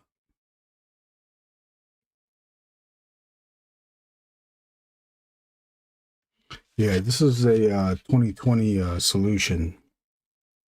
What I used to do before 2020, I used to draw at a donut shop, a 24-hour donut shop. There's several 24-hour donuts. There's 3. Oh, there's 4, because my friend Roshi also had a donut shop where he was from in Huntington Beach. Donuttery, if anybody is familiar. And he would just draw at 24-hour donut shops, and it was perfect because there was coffee, there was donut, and we just spent our time drawing. Sometimes I would be by myself and just draw, which was nice. The only bad thing was that sometimes there was just people that were just too loud there, and they were just too much of a nuisance, so I didn't like that part. But then 2020 rolled around, I had to figure out how to draw, because I was even trying to, I couldn't draw here because look at this space. It was only this obviously didn't work. This I couldn't draw 11 by 17. This only went to 11 by 14. So to figure out something, but before I drill these holes, I think my dad gave me the idea. So shout out to my dad. Shout out to father. Black Panther. So before that, I had it here, and then I had, now you can't even find it now. I had 2 of these, the big, these aren't vice grip, but these clamp things. And I think I set it here like that. 2 of them, one on this side. No, that's the one just drew. Like I asked him, hey, how can I just had this fixed but still able to pop out? So I think he's the one that came up with drilling the holes and putting the nails through. And then I glued the nails because it used to be not glued. I don't know why, but I glued the nails down with super glue. Yeah, so now I have this.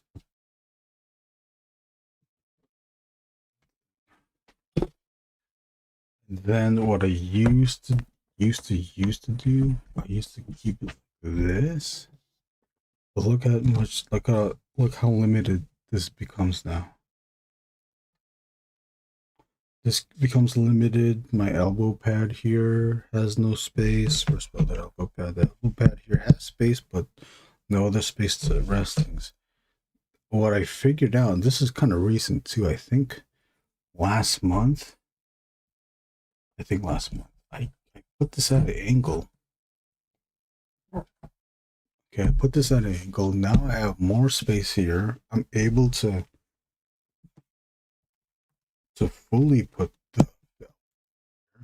I put my elbow pad here. I still have space for other stuff, like my coffee mug. And because I'm drawing on this metal sheet, I also have a metal sheet that I can just stick a magnet. I also have this thing that I glued together. 3 magnets on glued to a plastic strip. It was my old bus card. Glued to a bus card or plastic, and I can stick it up there and prop this up. Tweakers would, oh yeah, there's a bunch, and I didn't know any of the names, but I just knew them. I knew them by their faces. It was kind of like enlightening too, just to see, because it would be the same group that would always come out. Most of them were cool, but then sometimes they would get into arguments, and then you would have to like hear the arguments and shit, and you just get uncomfortable.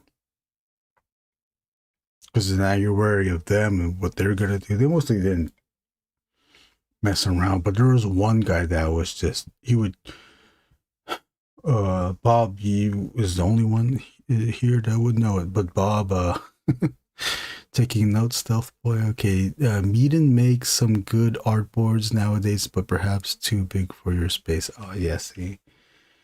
Yeah, I can only work around with what I have. Oh, you know what? Hey, but here, check this out. Brunson might know this. This is the same light that Nerdy Musings uses on his background. But these lights issue up. He folds this down this way so that all 3 lights are showing. And here's it's my camera mount on this side. And then I have a camera, this camera here that's looking at me.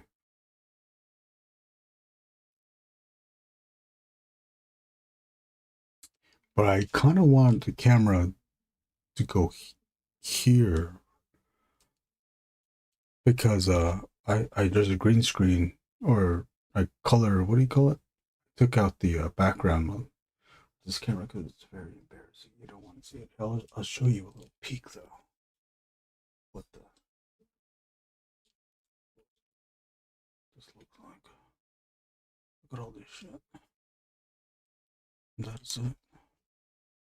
It's embarrassing.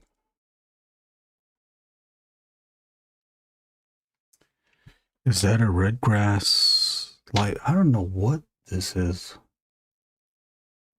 I don't know what it is. I caught it off of Amazon, but if you look at it, it has like a pretty long neck. See, it's bent. It's bent.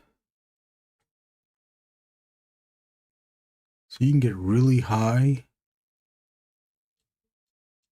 It has 2 sources of light. This one. So these top ones fold down. But I keep it up for room light.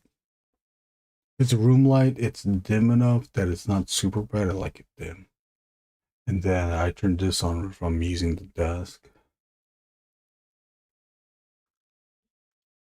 Oh yeah, I was talking about to Bob about the tweakers. Oh yes, about this drunk kid skateboard. We call him skateboard Ricky. Skateboard Ricky would come in. He would always be fucking drunk. It's funny because you could mess with them, but you know, it only goes so far. Oh, my main donut shop, Bob, it was oh man, what's it called now? I forgot. Corner of Stearns and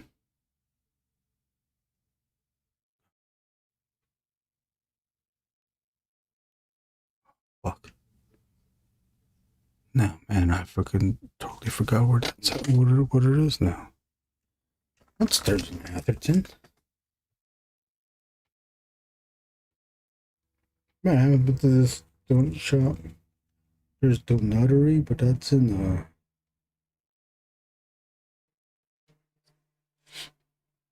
Huntington Beach. Gotta look up Stern's Donut.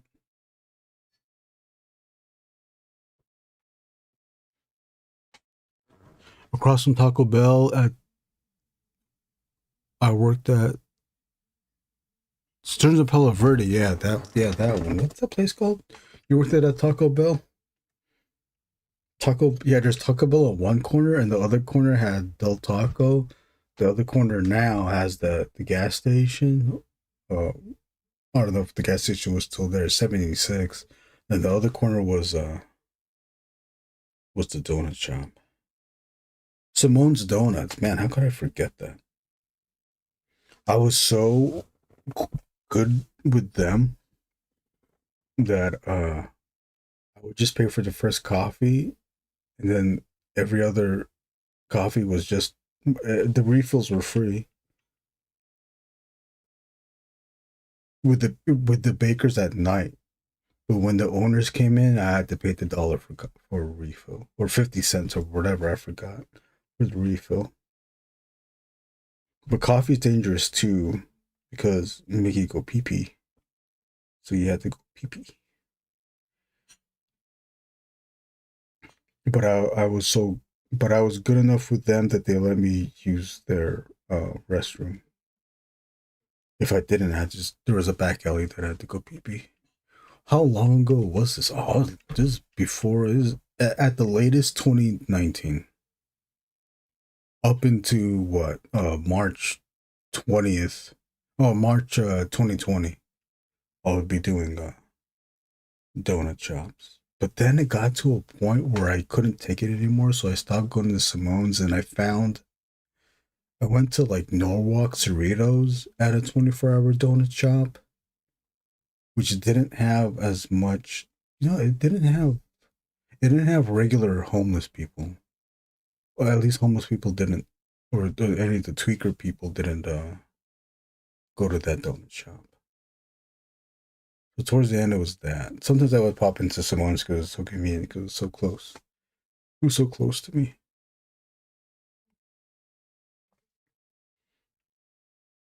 Yeah. If you looked, I think they took them all out, though. If you go to Simone's Donuts, let me see if that's still there. I think it's so old now. But if you went to Simone's Donuts on Instagram and you scrolled all the way back to the tagged photos, you can see me in the background drawing. I was always in someone's background drawing, so my head's always tilted down.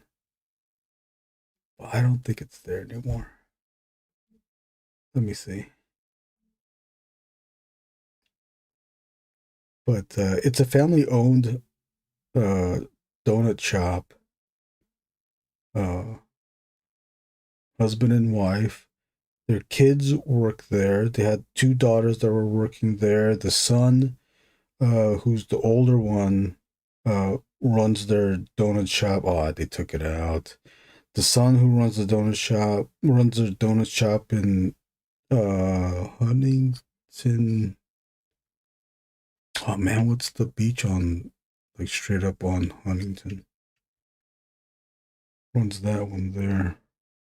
Oh yeah, see, they took it out. They're trying to keep keep a clean presence. Damn, they took it out. Yeah, their last tagged photo, or their earliest tagged photo was from 22. I used to have it. I made a post about it a long ass time ago. Yeah, on Seal Beach. There's a donut shop there that's kind of popular because it's on the promenade side. But Simone's Donuts also owns that one too. And the son takes care of that. From last that I know. I don't know if it's changed. I don't think it would. There would be no reason for them to sell it. So what kind of stuff would you draw while at the donut shop? It's basically, it wasn't comics because that's when I was still trying to learn comics. They came up with the Angriest Warrior. In 2017, the Angriest Warrior was my way to condition myself and get used to a routine of drawing comics. That was only in 2017, but I was going to the donut shop. Man, I was going to donut shops at least since 2012, 2013. And that was because of school. So I would do school during the day, obviously, and then eat dinner and then go to the donut shop because the donut shop was supposed to be was supposed to not have as many distractions as I would have if I was at home. If I was at home, then I would have the internet, TV, video games, and all of that, and I wouldn't study. If I'm at a donut shop, I'm at a donut shop. I have coffee. I do have my phone, but my phones were pretty shitty back then, so the internet wasn't that great, even though I had access to it. No video games. But the only distraction I would have is if I wasn't studying, then I would be drawing. And if I was drawing, I tried to stick to a routine where I would finish a drawing once a night. And it was various results. I'd never really finished the drawing once a night, because then later on I would, instead of finishing it, I would like try to pencil as much as I could, was as specific as I could, and then ink it. I would do all these like I don't know if you know Katsuya Terada, but he would draw these helmet girls, and I would try to replicate that style, where you would just draw a person in the helmet in armor. Because I was also going to school too for art in Long Beach City on Carson. So I was taking those classes there too, and the sculpting class, which I loved, stressed on abstract forms, creating abstract forms. So with the helmet stuff, the helmet head drawings, the helmet, the armor was all abstract shapes. But because it's covering a person, those abstract shapes now become the context of armor. If you remove the person, if you even remove the face, those shapes again return to their abstract form. The context is gone. But once you put a face, once you put an eye, where you can cover the helmet, cover the eyes with the armor pieces, and you don't only show the mouth. If you just show the mouth, then you know there's a person underneath that, so that the abstract becomes the context of armor. And I would try to get so intricate as I could, where I was inking with 01s, 03, 05, and 08, the stuff that I usually use now, as far as microns go. So I'm slowly getting a budget so I can afford microns. Dude, I would squeeze out microns as much as I could, to the where I would like not even on my sketchbooks I wouldn't do microns. I still don't draw with microns in my sketchbooks. Well, now maybe I do a little bit more now, but for sketchbooks I would just try to stay with pencil. But now, now I can afford, well, maybe not as much now, but now I can afford a surplus, or I was able to afford a surplus of microns in all these fucking books.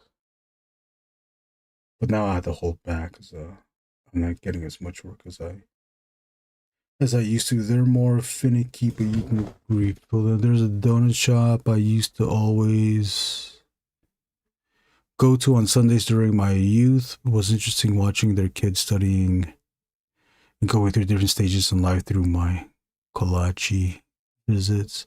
Oh, yeah, that is weird. You have to see kids grow up like that. I feel like you'd like rapidographies.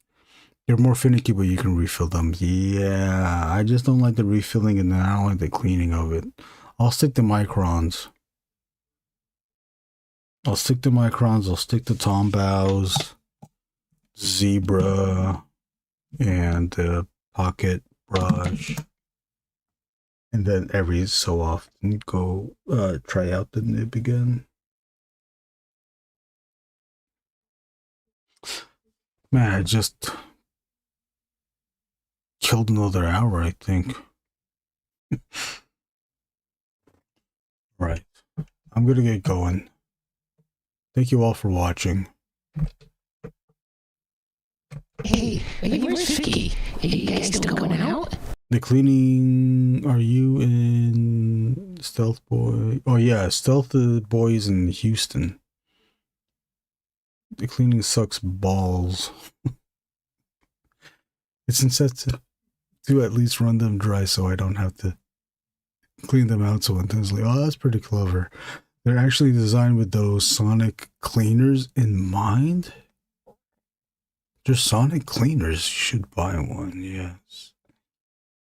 Oh, your work looks amazing. Oh, what's up, potato? Potato? Oh, Bob, we got a potato, an actual potato in here. The line weight and everything, the intricate details and expressions. So, well, thank you, potato. Here, I'll give you a little close-up since potato was gave a nice compliment. Here, you can check that out. Okay. Well, we gotta show Ghostman too. Shit. To remind everyone that's watching, this is page 4 of a Ghostman comic. Ghostman is created by Raymar Brunson. You can find Raymar Brunson on Instagram. Art of Brunson. BRUNSON.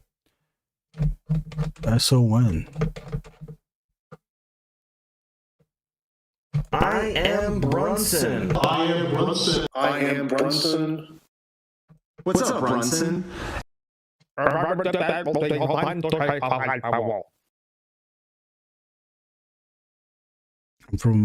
Bob says, I'm from Houston, across the street from Space Center. Space Center! But I live in Long Beach. I live in Long Beach now. Hope you're enjoying California. I'm hoping to move from Houston to Colorado in the future, but it'll be a while yet. Okay, yeah, Colorado seems nice. You get cold, so Texas gets cold too, doesn't it? No, potato. I hope, potato. I wish you came in earlier. I'm gonna end the stream, but you can follow me at those accounts that you see on the top left underneath my face. Good night, Brunson. Stealth. See you tomorrow, Erwin. Thank you, Bob. I'll see you tomorrow. Text me a time. Well, yeah, I guess you'll get in contact with me as always. Damn, I can't believe I didn't pay you gas money for the thingy for Pulp Fiction.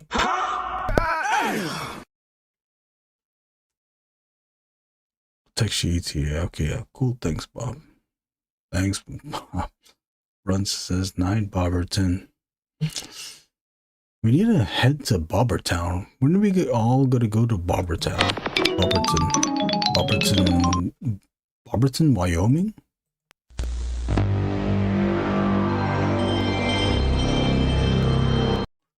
I know, I'm tripping on the gas money because I couldn't believe I always do it. I mean, I guess I didn't do it that time. But I'll do it twice, Lings, okay? I'll do it twice, Lings. I'll pay you for Pulp Fiction, and I'll pay you for tomorrow. You know what? I'll get my money now, so I don't forget.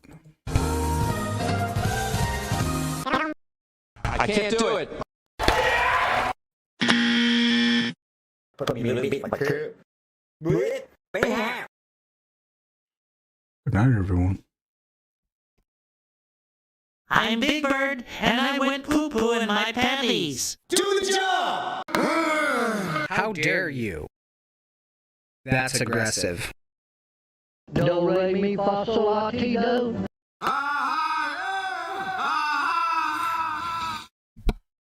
Then I'll pay you for the death fight you will be bringing for me. Okay, well, I guess I'll keep the money for the gas then. Because I think oh, dude, do you even know how much? I don't even know how much Death Fight Forever is. Oh, shit. How much is Death Fight Forever? What I forgot. Oh, it's 40? That's what I was thinking too. That's the gas money I was going to give you too. Okay, so I guess we're even. I just need to bring the Ghost Man. Or the Ghost Man to the Death Fight. And if Nathaniel goes tomorrow, I have a scroll for him that he wanted me to save. And I don't know if Josh... I gotta hit up Josh Mike instead. God damn it. I also have more work to do. And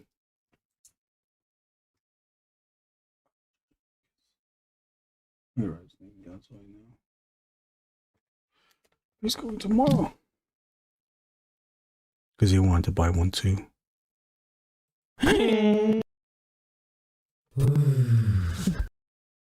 Shut up! Okay. Okay. Okay. Who am I? What am I? I don't know who created Pokemon Go. But I'm trying to figure out how we get them to have Pokemon go to the polls. D Mega Doo-Doo. It is 40? Well, what'd you check? Did you check the DMs or did you check the website? DD Mega Doo-Doo.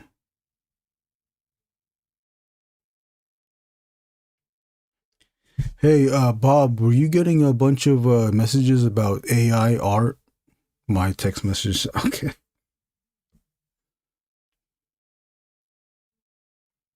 I'm so pale. Bob, did you get a barrage of AI art sent to you via DM? But, and this is a big but. Not. Fuck off! Fatality. Finish him. Wow! Wow, somebody must finish her. Wow, somebody must think I'm special.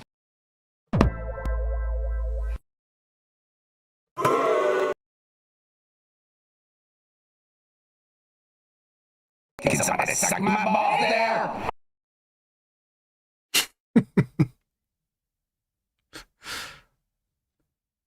Oh, that's Grok? Bill's Grok animated drawings.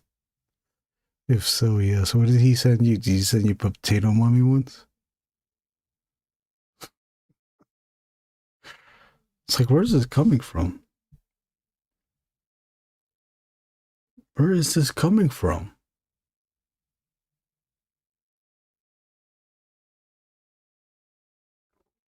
They look pretty good, not gonna lie. Some stuff, but it's too AI though.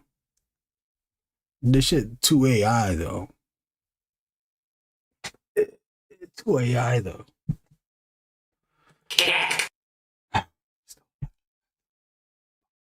Sleep. Well, we'll talk to you tomorrow. I'll pull out the I'll pull out 2 copies of Death Fight Forever. Over heads up, all of them. We gotta hit up Josh Mike to see if he's gonna pick up if he's gonna go tomorrow, and then I can tell him the Death Fight Forever tomorrow. Also, Nathaniel Soyo, gotta make sure he going and give him the roll of papers. I did get 2 tickets. I reserved 2 people for the event tomorrow, so if anybody needs one, I guess they could use that. Why do they need that? Just for is it just for crowd control, or to see how many people show up to the event? Ooh, I got a DUI, baby. Stupid, stupid, stupid. I don't want you being one of those gangsters' boys. Well, I'll talk to you tomorrow, Bob. I'll see everybody hopefully on a Friday stream. I don't know what time I'm gonna stream on a Friday. It's gonna be after 5 p.m. I believe. This is a good use of brown. What? I hope that you realize that I love to suck. They never checked. I think it's just Gage's interest, but I don't know about Alex's tickets RSVP these days. I think they rely on that ass.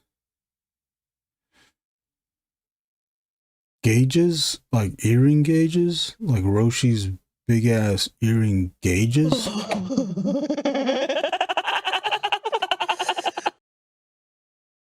I'm Miss Meat Lover, and I'll...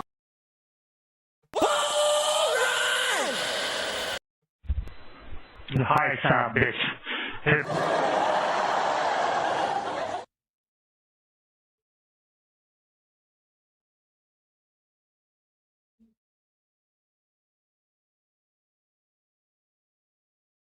Yeah, after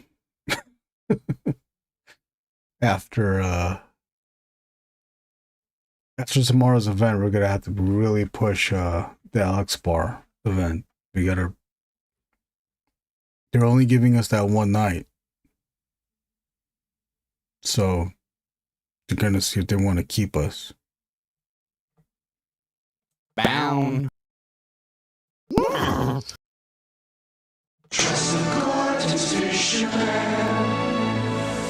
You may remember me from Forrest Gump. I got a really bad rash on my crotch when I was filming Castaway. I love office hours, and acting is the lick of my spoon. They have a albeit small parking lot. It's something. It's something. At least it's something. Yeah, they do. I mean, the area is a little bit better on that side, isn't it? I think it makes a difference. I agree, Bob. It does make a difference. You gotta get there early. If you want to get into that parking lot, you gotta get there early. You must get there early to get that spot. For the most part, I think they're good. Yeah, it should be fun. I am curious and excited about Alex's bar. Marcus, I was just about to leave, but if I don't know, maybe you might enjoy these sounds. Or I can just leave it at this. Alright, I don't even need the 20 seconds anymore. Alright, guys.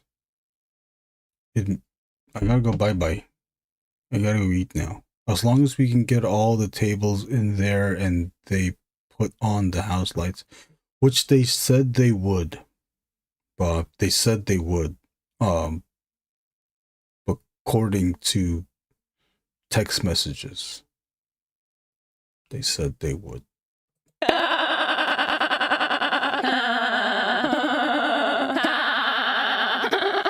That's what Bob's gonna do at Alex's bar. Hello, I miss you, man. Right now I feel my professional life.